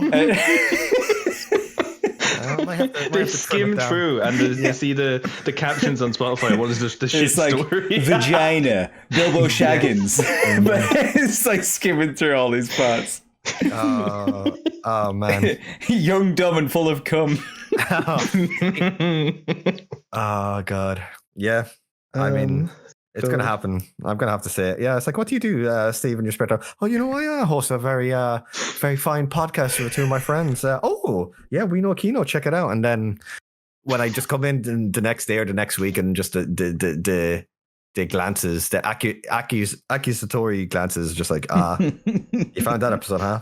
Yeah. It's okay. These episodes are so long, they'll never get through it in a day. But yeah. Yeah, Parker saves Ellen because he is trying to. He's got the What is that? Is that just more sexual undertones? Yeah, then? He's trying to penetrate her with the fucking magazine. He's trying to do horrible things to her. He rolls up and just tries to jam it down her esophagus. Yeah, because I was wondering why the fuck would he do that, right? And then I was like, think about the symbolism of the fucking movie. Getting at it without deep diving. It's such a fucking creepy way for somebody to just try and kill somebody as well. Yeah, absolutely. Yeah, but he's a strong robot. He could have just choked her out. He could have. You could have the same message by him just with both hands around her neck. In modern day, that'd also be a sexual undertone. There's a lot of people into that. Well, that's true. Yeah. 70s were wild, man. I wonder, do you reckon anybody left the movies, right? A couple, and there's just the guy is just watching this movie, and he's he goes back home with his missus, and he's just looking at the rolled up magazine on the coffee table, and just I want to try that tonight. I hope not. Yeah, I hope not too. And back to the movie. So Ash is all fucked up and he's basically just a head on a table, right? I love the practical effects here. Yeah, it's so cool. Amazing. And they cut between the model version of his head and the real version of his head when he's talking and stuff, don't they? So they're how do we kill it? And he's you can't. And then he's talking about how he admires its purity and that it's a survivor and that he admires its penis, So well, they decide that they're going to blow up the ship and take the shuttle, right? Yes, because there's only freedom. There's freedom left now in Jones. This is the plan previous. This was Lambert's plan previously, but the captain was nah, I'm going to go shoot it out the ventilation shafts, right? Plus, they couldn't all fit in the escape shuttle. Oh, that's true. But now there's only three of them. Four before. Yeah, 3 of them now, and Jonesy. Yeah. Yeah. So, Ian Holmes' whole monologue here, Ash's whole dialogue here is just cool. That's where I got kind of the inspiration for my intro because, they ask him obviously how do we kill it? You can't. You don't know what you're dealing with. Yeah, the famous line, "A perfect organism. I can't lie to you about your chances, but you have my sympathies." And he's doing all this, and I can't imagine how uncomfortable he was in this moment because it's the practical effects. He's probably just John Hurt before him. He's sitting under the desk, and his mouth is full of just the creamy substance, isn't it? Every time he speaks, it's all just dripping. Wonder what they used for it. Are you giggling, Seb? I can hear you giggling. Are you giggling at creamy substance? Yeah, it's I can hear him again. It's ambrosia rice or something like that. But it just can you imagine trying to deliver your dialogue while your mouth is full of I here as well when his head is torn off that his voice has gone a bit more robotic. It doesn't sound like a human anymore. It's it's really cool. Synthesized. Really cool. It's fucking awesome. They have the editing just on his dialogue here is great, and it's an Easter egg in the DVD map. If you go on the ship, you can see his body left on the table. It's there. See, I need to go back. It's full of cotton balls and stuff, isn't it? Yeah, it's fucking awesome. Yeah, that's really cool. See, next time we're on the map, go look, Steve. He's there. Go hang out with Ash. And play as Ash Williams, hanging out with Ash from Alien. Because you can do that. You can do that. Play as Rain. Yeah. Oh, yeah. Did you buy the Rain? What was the skin like? I seen it in the store, but what was it like? It's the worst skin in the game. It looks ugly. I bought it. Yeah. Do you know what it is? I mean, they're not very good at transforming real people's looks into the game. Look at Nancy and Steve, yeah. Also, Rain is played by what's she called? Kaylee Spaney.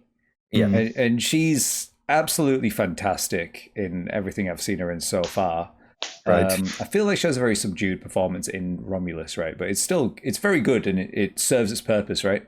Yeah. She's a tiny woman. I think she's about like 5 foot or 5'1".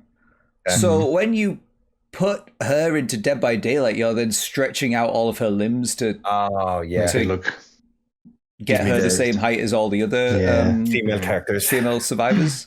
Yeah. So she looks weird because she's got really long limbs, and it doesn't look like her because of that.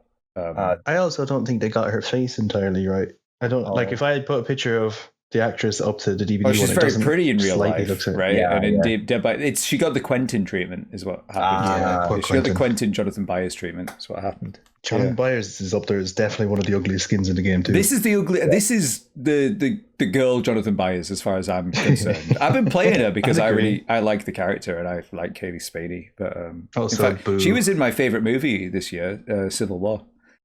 Oh yes, she was in it. Yeah. Also, Boo to DVD, the shoes. I'm a big shoe head, and the shoes in the movie are fucking awesome. They're like Reebok classics, and DVD obviously couldn't get the license for the Reebok, so the shoes just look like generic. Didn't even give them the shape, you know. No. Yeah. And you can buy those shoes, but they're very expensive, and they ruined it by adding like a dirt effect to the shoe to like, you know, realistically movie prop type of thing, and it ruined the shoe. Really cool shoes though. Sorry, had to have a little shoe rant there. I didn't realize you were a sneakerhead. You know, I am. Yeah, I'm big into my old sneaks. Yeah. But we're in boys. We're down to the last. Parker burns Ash. We just had that bit there. Yes, we were going to go past it without saying it. So as they're leaving, Parker just flamethrowers Ash's body to make sure he doesn't come back. Yep. That's all I had to say there. That's such a Parker thing to do. Parker and Lambert then agree to go. So Ripley separates from Parker and Lambert. They go to secure equipment, I believe. Yeah. Are they getting fuel for their trip? I believe so. Is that what they're doing? They're down there. I think it's meant to be just overall supplies. So the containers don't look like fuel.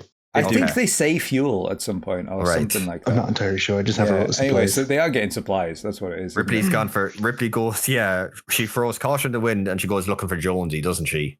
Well, so they're going to get supplies and she's going to activate the self-destruct. Yeah. Self-destruct, yeah. And then she remembers that Jonesy's not with them at some point. But why does the ship have a self-destruct? Yeah. See, again, more world building, so... Better safe than sorry again, you know? Why would you have a self-destruct? Like, we don't... I mean, maybe if somebody's in the military listening to this and you've got this far, thank you for your service and thank you for listening.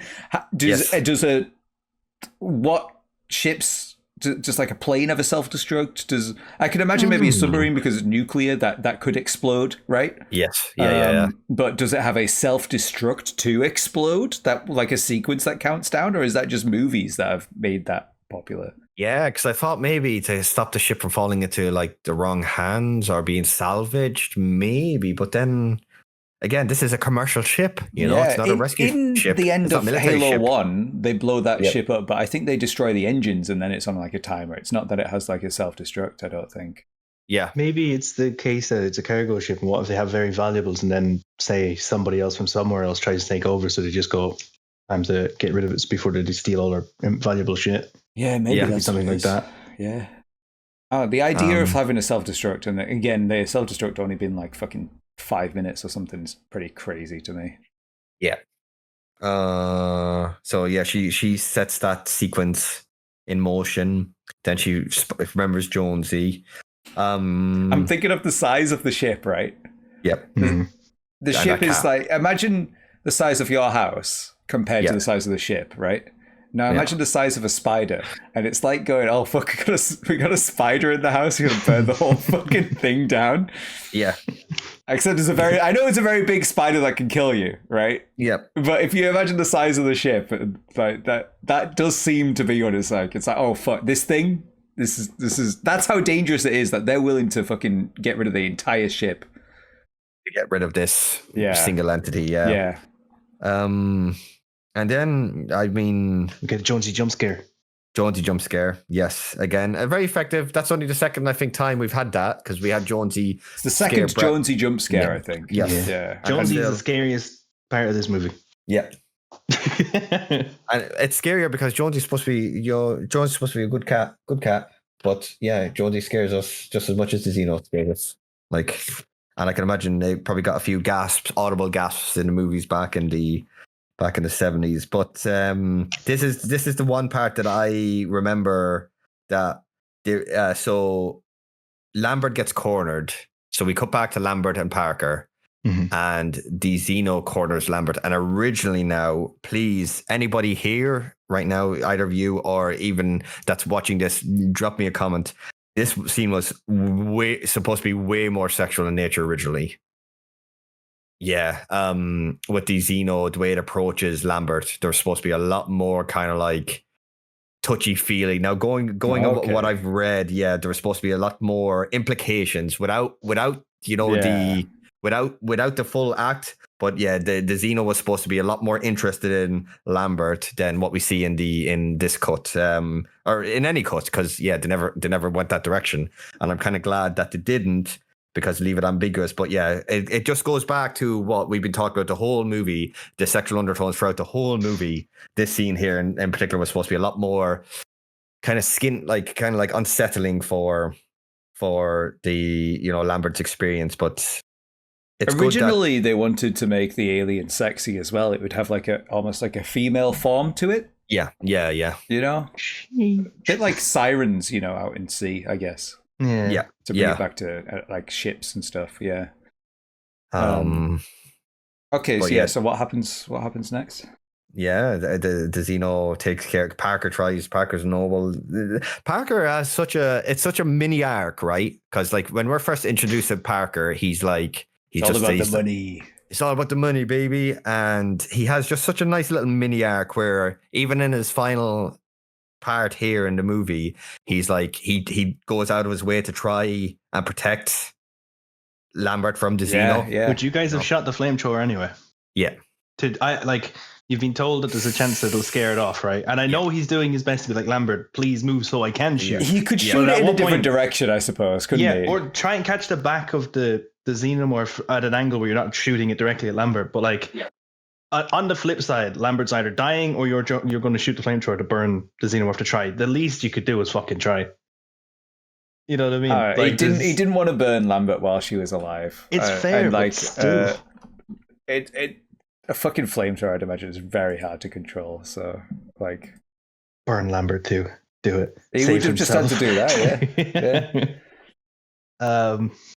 Obviously, the scene gets a little bit weird then, obviously, with the Lambert situation and the xenomorph's tail rolling on the floor and then crawling up her leg. And then, luckily for us, we do get the cutaways, so we don't see them dying. But okay, I see where that's going. Right? Yeah. Because I think if we'd have sat on that scene for another minute or two, it would have turned into some Evil Dead shit. Yeah, it would have been some weird ass shit. And again, what you guys talking more about the sexual undertones and stuff, that's very, very implied in that scene. Yeah, of course.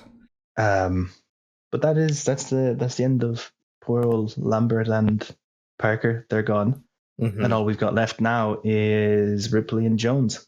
Yep. So this is literally where I stopped writing notes, and it's because I got a huge fucking headache because the entire film is just strobes and silence. Yeah. The sequence is insane. Yeah. I had to look away. I was just listening to it because it was so bad for me. And again, this movie, if anybody's anyway epileptic, I'd probably advise don't watch it. Once Lambert and Parker died, probably just look away for a while. I had to look from away. Here on out, I love all these bits. I'm not really too sensitive to flashing shit and loud noises. I'm not stuff normally. This was just really bad for me. It is intense. It's obnoxious.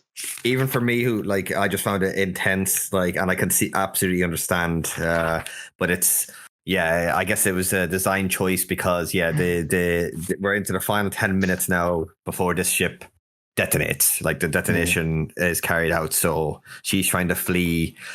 I don't know if this was deliberate on Ripley's part, but I've always been fascinated about this because it goes back to isolation as well. It's a certain scenes of isolation. But when things, I was hoping that the sirens going off, the strobe lighting, and just like the warning going throughout the ship, I thought that was her way of confusing the Xeno, making it harder to track her, via audio.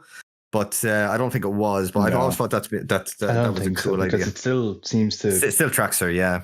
Track and interact as if there's nothing going on around it at all. Yeah. She drops Jonesy, right? Once she finds Jonesy, she puts him in the carrier, then she drops him. Yeah. When she sees the Xeno, and she runs away to go do something else. Mm-hmm. And then when she comes back later, she finds that Jonesy's completely fine, right? Yes. Yeah. So the Xeno is a cat lover. Xeno is a cat Might lover, just be, yeah. Unlike Wes Anderson. Or maybe, right? Let me hype up Jonesy a little bit with a bit of a theory here. When Brett gets killed, Jonesy lets out a hiss and isn't frightened at all, lets out like a hiss. Maybe the xenomorph is slightly scared of the cat. Maybe it respects Jonesy. Yeah. Well, the xenomorph is very ground. feline in its kind of look as well, especially when it goes on all fours, and it hisses, It hisses, yeah. That's true. So maybe there's the Cat's the ultimate life form. Cat better than xenomorph. Cat would win against xenomorph Absolutely. easily. Your cat. That's why Ellen brought Jonesy to. That's really sad, actually, thinking about it. You know how Ellen got sucked into DVD? She also took Jonesy with her. Yeah, that's true. What does Jonesy eat? And they're in Fortnite. The xenomorph, Ellen, and Jonesy are all in Fortnite. I want to see the Xeno hit the griddy just one last time. I got. We have like a mix of viewers that go between all of our streams, and I'd have like viewers come to my stream and like, yeah, I just came from Bex's stream. He's playing Fortnite again. I might have a problem, but it's okay. The first step of curing it is acknowledging it. So admitting. Acceptance. Is it acceptance or is it admittance? It's fine. Hey, I'm having fun, and that's as long as you are enjoying yourself. Yes, exactly. Yeah. But my takeaway is like that the Xeno just generally ignores animals, but then they kind of, as the franchise kind of progressed, we saw that not all of them do ignore animals. Like a Xeno dog at some point, don't we? Yeah, it's like, but it was cool that it's like, it's only focused on the humans, like, so Jonesy is safe. Or Jonesy's just a badass and scared it off. I like that. Yeah, I like the idea that what if Ellen had just held on to Jonesy the whole time? She could have just made out. Yeah, just walk past it. Walk past him. The Xeno just like, it's like holding a cross to like a vampire. You hold a cat to a xenomorph. Yeah. That's the new canon lore right there. Yeah, that's it. So the strobe lighting is still ongoing. Yeah. And then Ellen, then she makes an attempt to stop the self-destruct sequence. Yeah. Any theories behind that? Why she does that? She thinks she's not going to make it in time now because the Xeno feels... My takeaway was that the Xeno is blocking her one route to the escape shuttle. Yeah. Yeah. I'm pretty sure that's what it is. Like when we drop Jonesy, he's like in the way, so she's trying to buy herself time. Yeah. Like last case scenario here, I think she just leaves the xenomorph on the ship self-destructed if she got to it in time and just gets into the shuttle herself and leaves it. That's like best plan for her kind of thing. She's shouting at Mother like, "I've stopped the destruction! I've stopped the destruction! Stop the self-destruction!" But not in time. So she's got to make a run for it now. So the ship starts blowing up, right? Yeah. And she manages to like get into one of the space suits, and that's pretty cool because she's running out of air and stuff. They redo that in Romulus as well.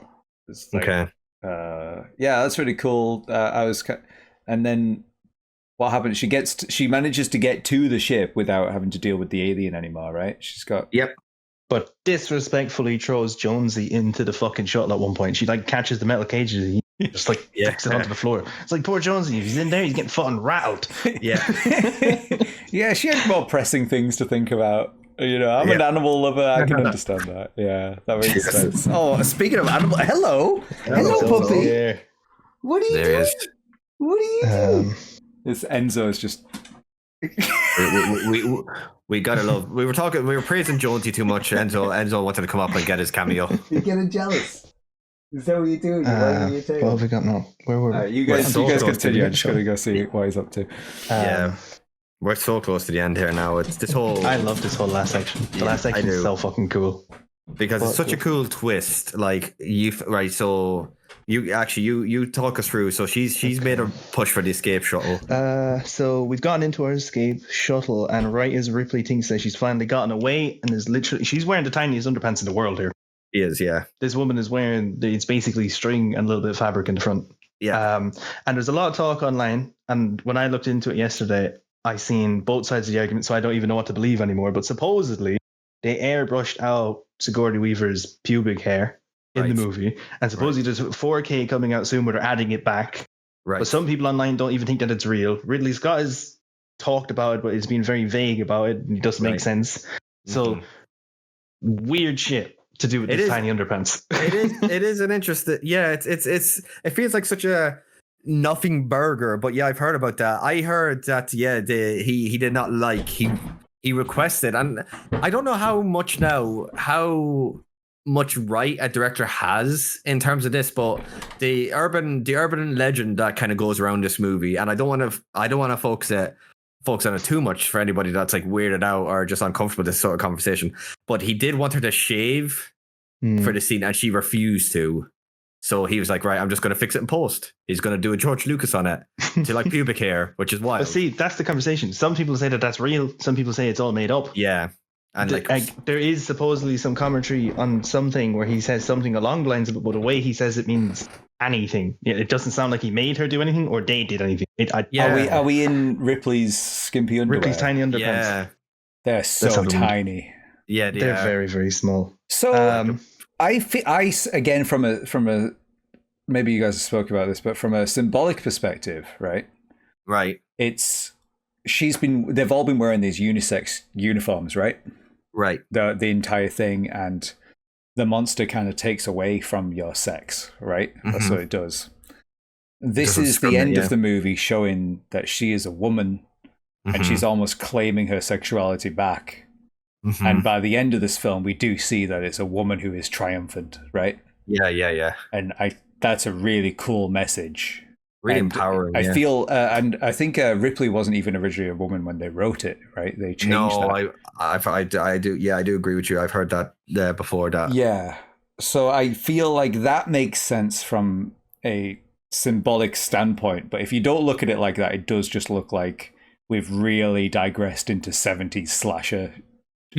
Shit. The woman in the skimpy underwear. Yeah. Because when I was watching this, I was watching this with my mum, and she was like, "Why have they done that?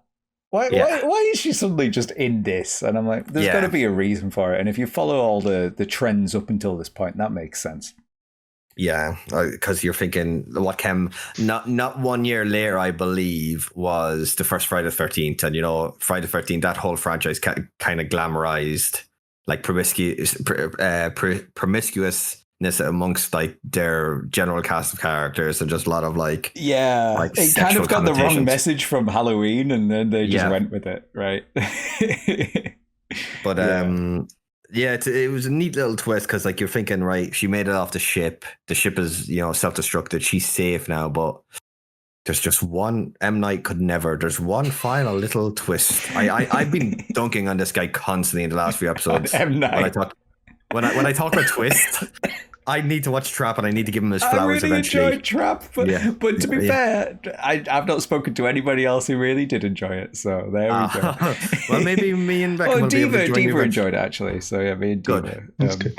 Yeah, you guys should definitely check it out anyway. But yeah, so this popularized the surprise fourth act in a movie, and this is a trend that has went on with like every Alien movie as well. One of somebody I know, I'm not gonna call them out for it because they went to see the movie, but they were like, why did they add that extra bit at the end of Romulus? Like, what? That just felt so tacked on. I was like, well, that's in the DNA of Alien, where it's always that's That's always the way. Yeah, that Yeah. they have this fourth act, and it can be done well or it cannot be done well. And Romulus is very mixed, where people think it's really good or really bad. It's very well done in this, I think. How it's all quiet. She's in her underwear. She's ready to go to bed, basically. She's ready to get in her little pod. And just in the wall, you suddenly see this pipe move. And oh my God, it's not a pipe. And in, I think, a modern action movie, you would have her go to fight it, right? Yeah. But what she does is she's like, oh, fuck. And she like slinks into the wall herself, like to hide from it. Because what the fuck are you supposed to do to it? That's how powerful this thing is. Yep. Yeah. It's tucked in there, man. It's tucked in. Its arms are folded, like kind of like a vampire. It's yawning and everything. It's comfortable. It is like a cat, chilling. Actually, the way it's like all curled up in the warm pipes. Yeah. It's having a nap. In the crossface, yeah. Like, all that killing, it's taken down like how numerous people now of the Nostromo crew. It's tired. To talk about Giga's design, though, how it's a biological, it's an alien, it's a being, right? But it does blend in with the pipes. The wall. Yeah. And that's how it's so effective. It's just it's a perfect camouflage, an intelligent, relentless, hostile hunter. There's so many cool things you could say about it, but yeah, the final sequences, she's in next to another spacesuit, and she just kind of like slowly just like puts on the suit. She has a plan that she's gonna, for once and for all, she's gonna blast this thing out now. Jonesy, don't worry about anybody worried about Jonesy. Sorry, this is the spacesuit part. Yeah, I jumped the shark earlier when I was talking about the spacesuit shark. I went too far earlier. Okay, this is it here. Yeah, like she's in the suit, and she like Jonesy's tucked in one of the cryo chambers, so he's fine. Yeah. He's chilling, so he's fine. But she hits the airlock. She starts singing, the iconic like you are my lucky star. Just kind of to calm herself down, get her through this. Is it Twinkle Twinkle Little Star she's singing? No, she's singing a song of Lucky Star. So I don't know what the song is, but she's singing it, and that's a DVD perk. Yeah, there you go. Yes, it is. And the DVD icon, the DVD icon is one of the final shots of her staring out towards the airlock. It is. Yeah, you're right. Yeah, it's dope.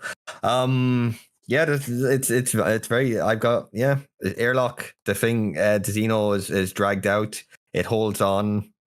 She hits it with the harpoon kind of like gun she has. Yeah. And because it's holding on, and she just fucking shoots it out. Yeah, it's blasted out. The airlock shuts, and it catches the gun kind of like before it fully the gun. So the thing is kind of being just dragged along. Unfortunately, now there's no gravity in space, so the way it kind of bumps back into the door is kind of goofy. It looks so goofy. But again, I do not blame them. I think that's the most aged shot in the entire film, actually. Yeah, the Xenomorph coming back, like bouncing off the. Yeah. And then this, can't get the hint because it tries to crawl then into one of the. I'll be right back. The Xeno tries to crawl into one of the the shutter, like one of the, what would you call those? The exhausts, I guess. And then she has to blast it out with the heat, and that's that. We have our final monologue. Yeah, go on. Do you have? I have all the. I haven't got it even quoted. I actually haven't got it. Oh, okay. I just noted down she does her final log, and that was it. Final report of the commercial starship Nostromo. Third officer reporting: the other members of the crew, Kane, Lambert, Parker, Brett, Ash, and Captain Dallas are dead. Cargo and ship destroyed. I shall reach the frontier in about 6 weeks. With a little luck, the network will pick me up. This is Ripley, last survivor of the Nostromo, signing off. And then we got aliens. Yeah. And then we got Romulus, takes place right in between. What else have I've got? Yeah, just a great that I think in that last scene, just like everything about Sigourney Weaver's performance there, fantastic. How she actually, this was her, this propelled her just because even though she, we were talking about there he is, the main guy. Hello, Enzo. Sorry, I just put my camera on for the boys. They can see Enzo. It just, even though we were talking about no one really felt like a protagonist. Everyone had a kind of an equal role. I think this was just this last like act. Is Ripley. Right. This is Ripley. Sigourney Weaver just doing such a great job. She's usually very good. She's usually pretty fucking awesome in most of the stuff she shows up in. My final notes then is for the Xenos movements originally they wanted more animalistic, they wanted more like cat-like movement, like something more unnatural, and they actually were considering hiring professional acrobats. No. And then eventually Ridley Scott, he decided to dismiss the idea. He wanted more human movements to resemble, to make it even scarier. But yeah, at the end I just wrote GG, well played, good luck next. And that is Alien. That's Alien, boys. Thank you so much for listening to our little review and discussion on Alien, and our, it's been really cool. This is such a great film. Yep. One of my faves. I love talking sci-fi. I love talking horror. Puts them both together. Thank you, Steve, for choosing this film as well. Thank you too for both, watching it alongside me and discussing it. I knew after Trainspotting last week, I was like, what a good movie, so many iconic moments, and we have a blast recording every episode, and like going in depth with our discussions and like references and how we relate. But I was like, right, it feels so perfect this week. I've been watching, I need to play a lot of Isolation, great game. Romulus is out now. I've been playing Dead Space recently. Dead Space. Sci-fi horror, can we bring it back? I'm when I watch Romulus eventually, regardless of what I feel about it, I just hope it succeeds for the sole premise that I would love to see this franchise, just return to its height again. Broke even in the box office, but I don't know if it's like a big success. Maybe it'll be a big success on streaming. On demand and stuff. Last I seen, I don't know what the budget is at the moment, but last I seen it had gone over 200 million. Okay, I think it's 130 million budget. I think, which is good. You need to like double studios. You need to kind of double that because you've also got like all the advertisement as well.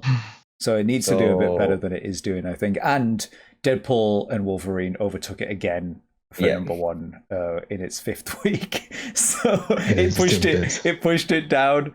So Deadpool and Wolverine keeps going. Keeps on trucking. I'm so glad. Before we forget, Steve, as well, we didn't do for Trainspot. We said we were going to do it. I know that, Seb doesn't use Letterboxd, right? Oh, yes. Oh, yeah, what would you give your Alien? Oh, Alien, this one? This one right here. What have you given it? Or if not, what are you going to... It's a 5. Yeah, it's unquestionably a 5. It's a 5-star. It's a 5 out of 5 for me. Like the pacing, the acting, some of the it's so quotable in so many aspects. Like, you wouldn't give it a 3.5? You're pushing me here, Beckham. You're pushing me here. I would not give that 3.5. I would definitely not give House of Wax a 4. You're pushing me. But shout out to Kate. Let's go, Kate. Great taste. As of yesterday, Alien Romulus has passed $226.8 million in the box office. Off an $80 million budget. Oh, 80 million. Okay. Yeah. All right. So we're in green, boys. So fingers crossed. Well, we're getting a series by Noah Hawley. Yes. Who's been doing the Fargo series, which is fantastic. Do we know when it's placed? No, I don't know. That's timeline. What's making me a bit anxious. Yeah, me too. I think you could definitely make a series. Maybe I said this last week, but you could make a series that takes place just before Romulus. I'd even like something just before this, like very close to this, but right before it, with other people dealing with maybe like the space jockey and stuff on that ship. I don't know how you would deal with another crew going and dealing with a space jockey with all that stuff. It could be cool though. Fede Alvarez has come out recently. I don't know this is not recent, but he has said he'd be open into directing another Alien versus Predator movie. Yes, he wants to Dan keep doing all this stuff, you know. Yeah, like he referenced Robert Rodriguez and Quentin Tarantino from Dusk Till Dawn. He said like he would love to do it with Dan Trachtenberg. I'll direct half, he'll direct another half. I'd love Dan Trachtenberg to fucking. He did 10 Cloverfield Lane. Yeah. Yo, we brought it right back. That's crazy. All the things we've been talking about. This would be nice, but yeah, like last week, Trainspotting, like if I'd like Trainspotting is like probably like 4.5. 4.75. I know that's not a real thing on Letterboxd, but Trainspotting is fantastic. You have to do an absolute Steve. Yeah. And then Alien is 5. But I'd love to see it because I'm hyped to get back into the universe. I'll be watching some more Isolation tonight, and thank you guys for being so receptive to this pick. What about you, Bex? What would you give it? Yeah, but the Alien's an instant 5. This is I've written it places before. I don't know if it was in my notes earlier or if I've written it on a Letterboxd review. It's probably my favorite sci-fi horror movie of all time. Oh. It's not. I don't even feel like there's a lot of competition in my mind when it comes to stuff when somebody mentions it. But it is up there as one of my all-time favorite sci-fi movies in general. Yeah. But again, like I said in my history, I can't even place when I've seen it. It just feels like I've always fucking known this movie. From fucking memory, I could nearly draw a xenomorph at this point. You know what I mean? Like if I'd had never seen the movie, goes draw the alien from Alien, you could nearly draw a decent looking fucking alien that you'd be like, that looks like it. Like I would love to see you draw a decent alien. I'd be here for like 6 months trying to get every little texture. But you know what I mean? Like you could do a little sketch and you go, that looks like a Z. You know what I mean? Like you could do it. It's just fun. It's entirely great. And I love Ridley Scott. I obviously have a lot of more affection for other movies. Blade Runner, both of them. I prefer I like the sequel a lot. I don't like the first one. I prefer I prefer 2049, but Blade Runner original, I love it too. And he just seems like a nice guy. He does seem like a nice guy. I enjoyed Napoleon, although it's not great. You know, that's what I saw from him recently. Is he doing the new Gladiator? Is that him as well? I've never seen the original, so I want to watch it before. I watched it as a kid, so I need to rewatch it and then go watch Gladiator. That's how I got. I want to actually see the new one. It looks interesting. And I'm a big Pedro Pascal fan, so at this point, anything he's in, I'm like, yes, get me to it. The Mandalorian. The Mandalorian. I have an interesting question now. All right. Well, yeah, so have I. So we've obviously hit the Alien movie, and we've talked a lot about Alien versus Predator. Mm-hmm. And we've also, unfortunately, had a Freddy versus Jason movie before. Oh. What would you guys' dream versus movie be of characters? If you could stick 2 characters into a movie to fight each other, what would you guys do? Well, I gotta have Myers in there for some reason because Myers just seems to not die. But then I don't want to do Myers versus Jason Michael versus Jason because I think that would pretty much be a rehash of Freddy versus Jason. None of them can really die if we're led to be believed. They're so similar, those two. They're so similar, where it's maybe not as interesting as of a fight. What was I thinking of a crossover? Yeah, I just thought not this to be. And it doesn't even need to be hard. You can mix 2 people that are fighting, like action movie, you name it. As long as they're people that kill people, fighting each other. As long as they're people that kill people. If you think your Mount Rushmore of slashers are just kind of like, 70s, 80s, 90s horrors, you've my got favorite slasher horror villain is Mick Taylor from Wolf Creek. Ooh, I think he's the scariest motherfucker alive. So who would you get to fight him? Yeah, so I'm trying to think of who I could get to fight him because he's just so horrible and invincible. He's a good tracker as well. You know what? He could probably go up against a xenomorph because he's good. He's a hunter. Yeah. Let's have this alien. Australian bogan versus a xenomorph. Let's do that.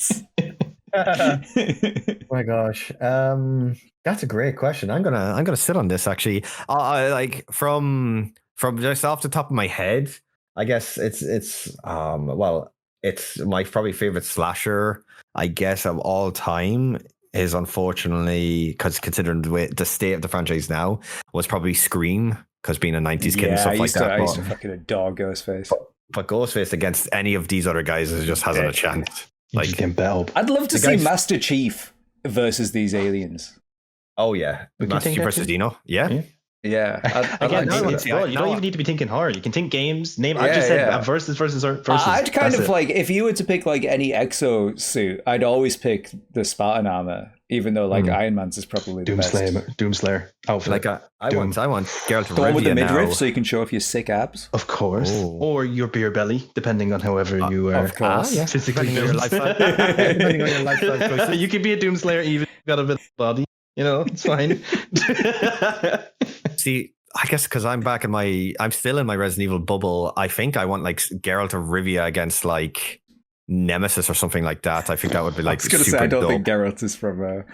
No, yeah, like just the guy that hunts monsters against like. Wait, he isn't. You've been waiting for him to show up in Resident Evil. You played through the God damn it! I was lied to. Or yeah, like I think Geralt would kick the fucking shit out of Nemesis. Yeah, I want something like that. Do you? Something just can magic kill him? I guess because he's just biological. There's a lot of bigger monsters than Nemesis in the Witcher universe, right? Yeah. Oh yeah, there's a lot of like. I want me versus Nemesis. You versus I mean, it's no contest. You didn't say one had to win. One's always going to be the other one. Yeah, but that's also true. They could have a trilogy where one wins one wins the other, and then they team up against another person in the next so one. I get to team up with The Witcher, is that what you're saying? You do. You can team up with Geralt. Is it Henry Cavill's or is it Liam Hemsworth? Liam Hemsworth. It is because your budget is going to be so much on the armor. Like you're going to have to put the focus on you. Yeah. You want your Master Chief armor or not? That's your decision. Your Doomslayer comes in, yeah. That'd be cool. And then Steve, what are you wearing? I'm playing. I'm in the movie what you said, but I'm being played by the actor from Halo. So it's you talk to me like it's me, but it's really Pablo Schreiber, 6'4" Pablo Schreiber. With an Irish accent. He's done it before. He did it in American Gods. He was a leprechaun. That guy was a leprechaun? This is a rabbit hole that I don't think we're ready to dive down. Yeah, guys, shall I say what movie we're watching next week? Yes, please. Yeah, go for it. We're going to watch Diary of the Dead, baby! Diary of the Dead. Yes. We made it. Yes. You guys haven't seen it, right? No. We haven't seen it. Oh, yeah. Don't worry. I'll bring some notes. I was looking for a director's commentary of this, and it's on a very expensive DVD that I can't get in time here, so I'm just going to go in without any commentary. It's going to be all Seb, baby. All for Seb. I can't wait. This one's going to be good. Yeah, we've got to what until we started doing this podcast was my favorite of the Romero zombie movies, right? I don't know how it's going to hold up. I don't know, but I love the movie. I love talking the movie. And we're just another step closer to finishing my dream. That is the whole franchise. Doing the whole franchise. As part of this, right? Yeah. I'm just curious because I've been thinking about it a lot and have looked into some stuff. Are we doing the remake of Night and Dawn's remake at any point? I'm assuming they'll be around the corner. We're gonna get through George's stuff. Yeah, and then I have a few other Off the Deads if I'm not sick of Off the Dead movies by then. Right. Okay. Yeah. I've just seen as long as you guys will I don't know what the fucking term is. I can't think of terms. I'm very tired. Basically, we've not blacklisted any movies, so we can do it. Right. Yeah. We haven't got to the point where we sit down and go, as long as you guys aren't sick enough yet of them. I think I probably will maybe take a break, although I do love talking zombies every 3 weeks. But then we're spoiled. Yeah, that's the beauty of that genre. You know, it's true. There's lots of great stuff, but we've done the originals now. So now everything we do will have to compare to that first trilogy, right? Yeah. So everything comes from that. And I think it'd be very interesting just to get through the second trilogy and see how does it line up? Yeah, how it's very interesting to have like an artist's magnum opus, and then he continues to make movies. He continues to make art, and it's not as good, right? He's lost his touch or whatever, you know. But I love Die of the Dead. I don't know if I will when we watch it and we break it down, but it'll be a fun competition. I don't think it will destroy you soul crushingly as much as Land of the Dead did. Landed. I've never seen Diary, so I'm going in with an open, fresh open mind. We also need to realize as well, with timelines, we're coming up on October very quickly. And have we got spooky ideas? Not that we're going to spoil anything yet. Yes. So it's September. So the next one, Diary of the Dead will come out on the 6th of September. Yeah. Yep. And then we've got Bex's choice, then we've got Steve's choice, then we've got my choice. So Bex, you'll be doing our first Halloween movie one. Yeah, so you'll be doing that. So we can talk about that, or you can pick something. Somebody was asking if we were going to be doing John Carpenter's Halloween. Oh, I want to. Because that would probably be a good time to do it, right? Let me be the guy that just does the argument for it, right? I see the two of you've gone, yes. Let me be the guy that argues it, right? Your OCD has kept you to want to do all the zombies. If we start Halloween, I'll want to do all the Halloween, right? Yeah. And then that'll burn the shit out of me. And when I get to Halloween ends, it'll literally be hours of me complaining. Dude, you know how many Halloweens there are, though? There's like 14 of those. Right. Halloween 1, 2, 3, 4, 5, 6. Okay, that's in the main line. Well, 3 wasn't. So there's 6 there. And then they rebooted. They brought... what's she called? The main actress. What's she called? Fucking Laurie. Jamie Lee Curtis. Jamie Lee Curtis back to do 7 and 8, right? Yeah. Got a young Josh Hartnett as well. And then, that's 8 movies. Yeah. From those guys. And then we've got 9 and 10 is the remakes, the Rob Zombie remakes. Yep. And then we've got Halloween 2018 kills and ends, so that's 13. That would be 13 weeks. Yeah, see, that's why I'm scared of it. And it retcons Halloween 2018 retcons everything after the original one. Yes. So I mean, 2 through to 6 we take away 3, that's all one timeline. Okay, and then Rob Zombie's things are his own. And Jamie Lee Curtis coming back, that is after 2. Sorry. And then Rob Zombie's his own. And then, So it's a you know what? I would love to talk Halloween 3, though. I wouldn't mind doing, in that month, we could do Halloween 1 and 2, and then, or we could then just jump to 3. Because 3 is completely its own thing, and it's fantastic. Like, it's crazy. That we'll put it down in the books. We're not going to spoil what's happening yet for October, because if we jump the gun and tell everybody, you'll all be looking forward to it way too early. But I think Halloween is cool, but you need to be ready to just get into a lot of shit. There's a lot of cool horror movies as well that we could really get into in that time period that maybe people aren't as aware of also. Yep. Like, I can think of that's exactly my thought process here. I mean, the VHSs. Oh, dude. Just picking one of those, and we could pick our own, like, which is our favorite shot in it, you know? Yeah. Like, and that new VHS. Oh, I don't know what. There's a pen in my mouth. The green pen is in my mouth for some reason. The new VHS is coming out soon as well. Yeah. That's true. That's true. Maybe when that one comes out, we could cover. Maybe we could cover that one of the VHSs, because you can pick any of the VHSs. Yeah, that's something. We could cover the latest one. That would be the latest movie, because it's straight to streaming, because it's on Shudder.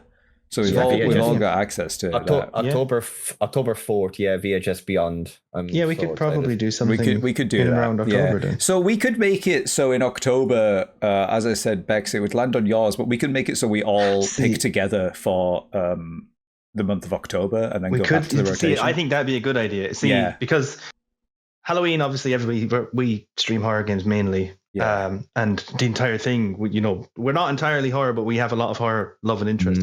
So I think the idea, and we've said this before, for Halloween, it'd be really cool to just stick to horror for that month. Yeah. So I do think if we decide on a IP or a license or a franchise or whatever you want to call it, and we all just went in on that for October, we could get a good, like, what have we got? How many recordings have we? 1, 2, 3, 4 episodes, and then maybe one coming out on the 1st of November, like day after Halloween. So maybe 5. If we had a movie series that's either 5 good ones or something, there's October covered. You would like to do a series, or even like if you said for Halloween, we could do a Halloween. How many VHSs are there? We do every VHS. We could do every VHS. There's 5 VHSs. We easily could. Wait, 1, 2, viral, 99, 94, 85. Oh my God, there's going to be 7 VHS. Yeah, there's a lot of VHS. Holy fuck. I didn't realize there was that many. Yeah. We will shoot shit closer to today.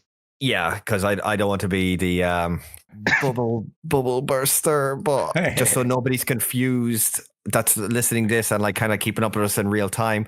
The next month, obviously, I'm in Russia, so I'm going to miss the 16th. Normally we record on the Mondays, so the 16th and the 23rd, I will not be here. So that do. That is 2 weeks. So we could take a break, or we could do something stupid. We could leave the movie and do something stupid. Not saying it's stupid or you guys listening, it would be stupid, but something a little bit more different for like a shorter kind of thing while you're just gone, just to fill it. I have a 5 movie series I'd love to do for October, which I'll talk to you guys about. Yeah. Do you want to talk about it on podcast or off podcast? I can talk about it now if you want. Just give them a tease. Give a tease, yeah, but keep them in suspense. It's okay. I'm not going to say exactly what it is, but I will. I say need you to tell me this because I'll type it in Discord after I've said this. It's one of my favorite franchises. Probably in my top 3 franchises of horror of all time, and there's 5 movies, and I'm going to type it in the Discord to the boys right now. We them boys. And I would love to be able to do it. But if we don't do it, that's totally fine. I can get to it at another point. I think the good thing is, guys, no matter what we're talking about here, we probably, as long as we're doing the podcast, we will get to them. Because these are all movies that we care a lot about and we love. Like, I don't even mind talking about movies I don't give a shit about. Like, well, you might be doing that next week. Which I probably will. I promise, hand on my heart, I'll be more locked in than I was with Land. I'll be ready for a recording. That's all good, man. It'll be really fun to find a movie that we can just rip into as well. Like that'd be I've been suggested some this week by some people, which I'm not going to call out because I feel like they'll get upset by me saying their movies are bad. I've been told you guys should cover this. Oh, well, Bex just fucking died. Go well. You disappeared, man. Did I? Oh, sorry. I moved around. You got too hype. But yeah, no, there's people being like, go, please talk about this movie. You guys would do such a good job. And I'll be like, if we do, we're going to tear the shit because I hate it. By the way, I fucking love everybody who gives me suggestions, everybody who says, hey, really enjoyed that episode. Thank you so much. It's just, it makes my day when that happens. So thanks. Exactly. Guys. Like I love the responses. I love the conversation. Even just saying that you checked it out, and like whether you agree or disagree with us, like that's it's all part of the fun. It's all part of the discussion. I bring the discussion, comments on the videos, and talk to us in stream. It's great. Sharing all these with all of you is it's like we share it amongst each other, and then we put it out there for you all to listen alongside us, listen to us ramble on. I've had so many situations over especially this last week, where somebody's in like talking to me or in my chat and stream or whatever, like, oh, I'm listening to Ferris Bueller now, and then after like an hour they're like, oh, I'm so sorry. It's like, it's okay. It's totally fine. People keep coming to my stream like, yeah, I'm on Ferris Bueller. I'm like, go for it. I can't remember. I don't remember what it was last week, but I was like in the middle of this really like fucking, I don't know, I was just in a hyper mood playing Fortnite or something. And somebody's like, oh, I'm so excited for Ferris Bueller. And they're like, oh, I'm so sorry. I'm so sorry. It's sad. I was like, no. But one of my viewers is like, I'm Ferris Bueller literally has me crying right now. Yeah. Hillary I can't remember who it was. On the comments that I seen, I have to shout out Hillary. Really Hillary nice was crying, actually. Yeah. She said she was listening to it on the plane and she was like ugly crying, she said. Oh. But hey, you know, I've put and I've talked about this properly on streams and stuff as well. I'm kind of glad that it's out there like that, though. I'm glad people are. Even I've got messages of people just relating to it in general, and I'm glad that it's that kind of conversation that's coming from it. So hey, yeah. I love that we can be ourselves on this as well. So thank you guys for enjoying us as we are. Just coming together. All we can do. Oh God. Why did I'm sorry. I tried not to. I actually coming tried together. Not to. I did my best to hold it, and I fucking couldn't. Because Steph didn't react to it the first time, and now you guys started giggling. I literally pointed at the screen when I got that. Episode 12 episode, boys. We did it. Many more. Guys, check us out on our socials. Check us out on Twitch. I'm at the spooky memes over there. I'm also on TikTok. I had my first video, my first viral video recently. So thank you everybody who checked that out. That's crazy. Thousands and thousands and thousands of views, and it's still rising. I'm so excited about it. Let's go. Check me out on YouTube. I just hit 250,000 views. I've had this YouTube channel for 12 years. So that's really. I should go celebrate. Really, I'm hitting all these milestones. I also got bot raided on Twitch as well, so I got 20,000 followers, but I actually was closer to 10,000 followers, so hopefully they disappear soon. To drop back out a bit? No. They got rid of like 100 and then they just left it, so I don't know what the fuck's the deal there, but it looks like I've got lots more followers than I do have, but I do have lots of lovely people who watch me and follow me, so thank you all who do that. Where can we find you, Bex? BexFeetin7 on Twitter, post a lot of shit, talk a lot of shit. Best way to describe. Sometimes you get in shit on Twitter as well. I do. We were only talking about recent. Recent stuff's happening. No, we're not recent stuff. We were talking recently about the DBD feud I had a couple of years back with a certain somebody. That was my first introduction to you. I'm like, yo, this guy's so cool. Let me check. Oh my God, what's happening here? I'm like, again, it was not to dive into it or shout out anybody in a negative manner, but like I was doing the most innocent thing of being like, hey, I noticed something and this is kind of weird. And then I spent 2 weeks being told to being harassed. To unalive myself and all that shit, just because I was like, hey, I think I seen something. And you did? You were right. I did see it because I was proven right? Yeah. I'm not going to say the person's name, but they were doing a blind killer video. And the blind killer video came out very late after the harassment I got, and I was not in that video. Anybody who knows. And you do not, I'm sorry, but I play deep. I've been around people that make videos, and I know content creators, again, they do. You do not do a video like that and play multiple games. You get a game in, get it done, get it out. You don't sit playing multiple games like that. I don't know. Maybe they play multiple games, but I'm with you. I'm on your side. Not like that, though. I should have been in the video. My name should have been there. His game was good. It was good content, but hey, I don't care enough to hold a grudge. It's just I remember it because very of the funny aura of the thing. Yeah. Just know that when the dust settled, you were vindicated. You were right. Like I'm not angry with the guy. If me and the guy bumped into each other, I'd talk to him. It's just it was more the mob mentality that I had to deal with. That I was awful. Like, that's the awful. Shit. Yeah. But this is why there are. Yeah. What else have we? We've got Twitch, BexFeetin7 over there too. You want to check out Letterboxd if you use Letterboxd. I know it's mainly for fucking movie nerds to talk movie shit, but go follow me. I talk a lot and I watch a lot of movies. Mm-hmm. I've got a TikTok and I've got a YouTube under the same name, but right now I am content dry. Not gonna lie, have no fucking idea what to do with either of those pages yet. So if you do go follow, tell me what to fucking do, because I have no idea what to do. And that is me, Steve. Ideas. Steve Knievel, Twitch. Steve Knievel on YouTube. And Steve Knievel on Letterboxd, all spelled the same. You can find me. If you find me on one, I'll have links to the other channels on that channel, most likely.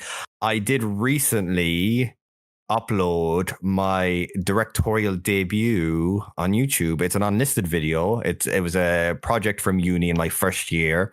I'm quite proud of it now, reflecting on it over the months since I've shot it and since I've edited and put it out there for everyone to see. If you need to see it, either like find me on Stephen Knievel on Twitch, and there'll be a command there, and I will have you along. And I also have posted it in my Discord. But yeah, it's up there now on YouTube. I'm very, very proud of it, and I'm hoping this is the start of many more director opportunities in the future. Shit, man, I can't wait to watch this. That's awesome. Yeah, it's out there now, and I'm super proud of it. The editing, we're always our own worst critics when it comes to producing work like that, but I'm super proud of the experience, and I've got the bug to do more, hopefully come September when I start my second year.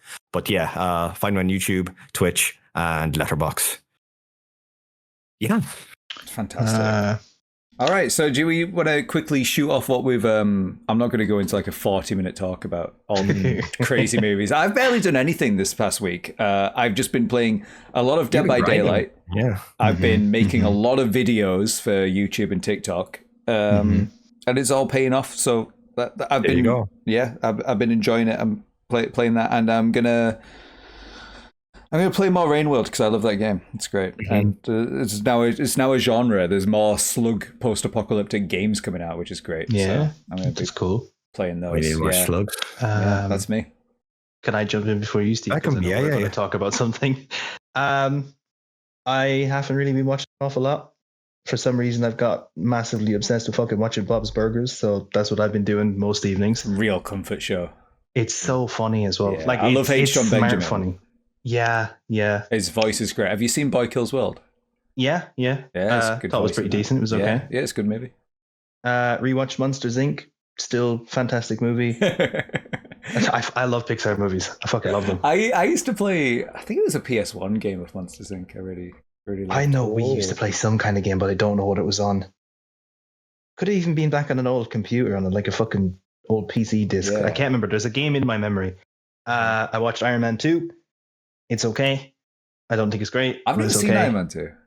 It's fine. They do some interesting stuff, but there's a bunch of just like the main villain Whiplash by Mickey Rourke is kind of meh. Okay. It's fine. It's a decent early Marvel movie. And after 3 weeks, I've been back on DVD yesterday for the first time playing a new DLC. Yes, I need to know. I saw you playing Doggo yesterday. You were playing as the guy, the vampire who transforms into a wolf. I'm so confused. Like I didn't pay attention to any PTV or anything. So like I saw you struggling a little bit too. I had no idea what I was doing. So like his power, I think he looks cool. I think in about a week or two, there's going to be very little of him around. It's like you never see Vecnas anymore, you know? Yeah, it'll be the same. He'll fall out, but I think it's fun though. I think there's and I don't know anything about Castlevania, so it's all learning for me. And I think he's better than Vecna. Okay. He seems it. He does. He seems way more, and he seems a little bit easier. Like if I put more and get used to controls and whatever, I'll be like, right, cool. He's not that bad. It's given me a reason to want to get into Castlevania, though. Like, I want to at least research it and look it up. Apparently, the TV everybody ever tells me the TV show is great. I watched it on Netflix. The first like 4 episodes, and I was so bored. To be fair, I also had COVID, so I was really struggling. Yeah. Maybe if I was in a better mindset, I'd enjoy it more, and maybe if I continued with it. Apparently, like season 2 is just killer. It's awesome. The games. There's a new package of the games coming out. I think they're just like repackaging and putting them out, so it'll be a good time to get into Castlevania. The original games are so incredibly hard, but I'll maybe go back and check out the 3D I remember Callum telling me they're like way more difficult versions of like very old Mega Man games. Oh, okay. Yes, because like we played it on one of his. I think he's like, do you know those modern old Nintendos that came out, like the mini ones? Yeah. Trying to play Mega Man on that was like fucking rocket science to me. Right, this is even harder than that. It's crazy. That is a good explanation, actually. I'd be interested in it though. Like I might just do like the fucking usual they have the thing. character action ones as well, which are like cool, like the DMC style ones. It seems cool. And just to cringily get myself excited for things, I'm expecting a lot of cool games to be coming out over the next while to try, and the first one is Castle of Frank Stone. Ooh, DVD fans, it's out on Tuesday, so just after this. Wait, the full game's out on Tuesday? Yeah. So yeah, just after this, the Tuesday after this episode will drop for you guys who are listening. The Casting of Frank Stone's coming out, and I'm excited for it. but I just like the Supermassive games, even though I know there's a whole load of faults in those games. There's a whole load of shit. Yeah, so for those of you that don't know, the guys who made Until Dawn are making a game in the universe of Dead by Daylight, which is the game we all stream, and that's exciting in itself. Yeah, yeah. I like the idea that there's other companies getting to build on the world that we're all so used to since playing the game. Like, there's going to be a whole different take from a different company that's not locked into the rules of what Dead by Daylight is. I don't know. I think the Legion comics have just finished. I think we're going to get some more comics in that as well. Oh, are they good? Have you read them? They are very meh. Okay. Like, I don't know. They do some interesting stuff in the story. I'm not going to get too into it, but they're fine. They're okay. Like, if you care enough about the Legion character, you'll enjoy it. Other than that, it's just a general comic that just spits a bit more lore into it, which you don't really need. But yeah, that's basically everything I've been at. Steve. I celebrated my birthday last Friday. The less said about that, really, the better. It's probably sounds like things got messy. Yeah, it got messy, sticky. Young, dumb, and full of gold. Yep. So had a great birthday. Thanks for everybody who was like with the birthday wishes, because I streamed before my birthday, didn't stream during, or haven't streamed since because I've been recovering. But yeah, watched Longlegs on my birthday. It was a great, release. It came out on it came out for like online on the day of my birthday. So I really, really thoroughly enjoyed that. I really need to find words to kind of discuss that at some point. Maybe I'll probably just do that off the podcast. But great. You movie. Enjoyed it. I did. I really. So the three of us enjoyed it. Guys, every single, because we spoke about how much we liked it, right? Every single day, somebody's been coming to my stream going, "Hey, I watched Longlegs. It fucking sucks." I get it though. I said this when I came out of it straight away. I get it. Like, it's not going to sit well with some people. It's just going to be a bit meh. Nicolas Cage's character is probably laughable and cringy now because I just see him all over TikTok. So most of the people that are getting him are in fan cams. But I don't know. There's just a part of that movie that just fucking pokes my brain and goes, "Yes." So well shot. Yeah, that just for its cinematography alone, I'm just like, oh yeah. And that's as a uni nerd, like studying that in uni, being like just a movie nerd. It's just like I was just drawn to everything about it. Before even I heard a single line of dialogue.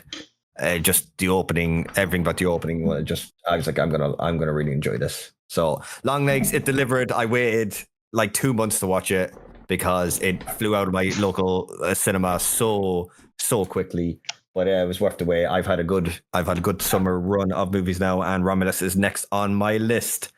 But yeah, there's not a whole. What an amazing way to turn 50. Hey, 86. Yeah, seriously, how do you get it? Whatever. Not a real friend. You don't care about me. But yeah, no, life is good. Life is quiet. Heading off to Russia in like just over 3 weeks from now. So how long are you staying then? I'll be gone for 12 days.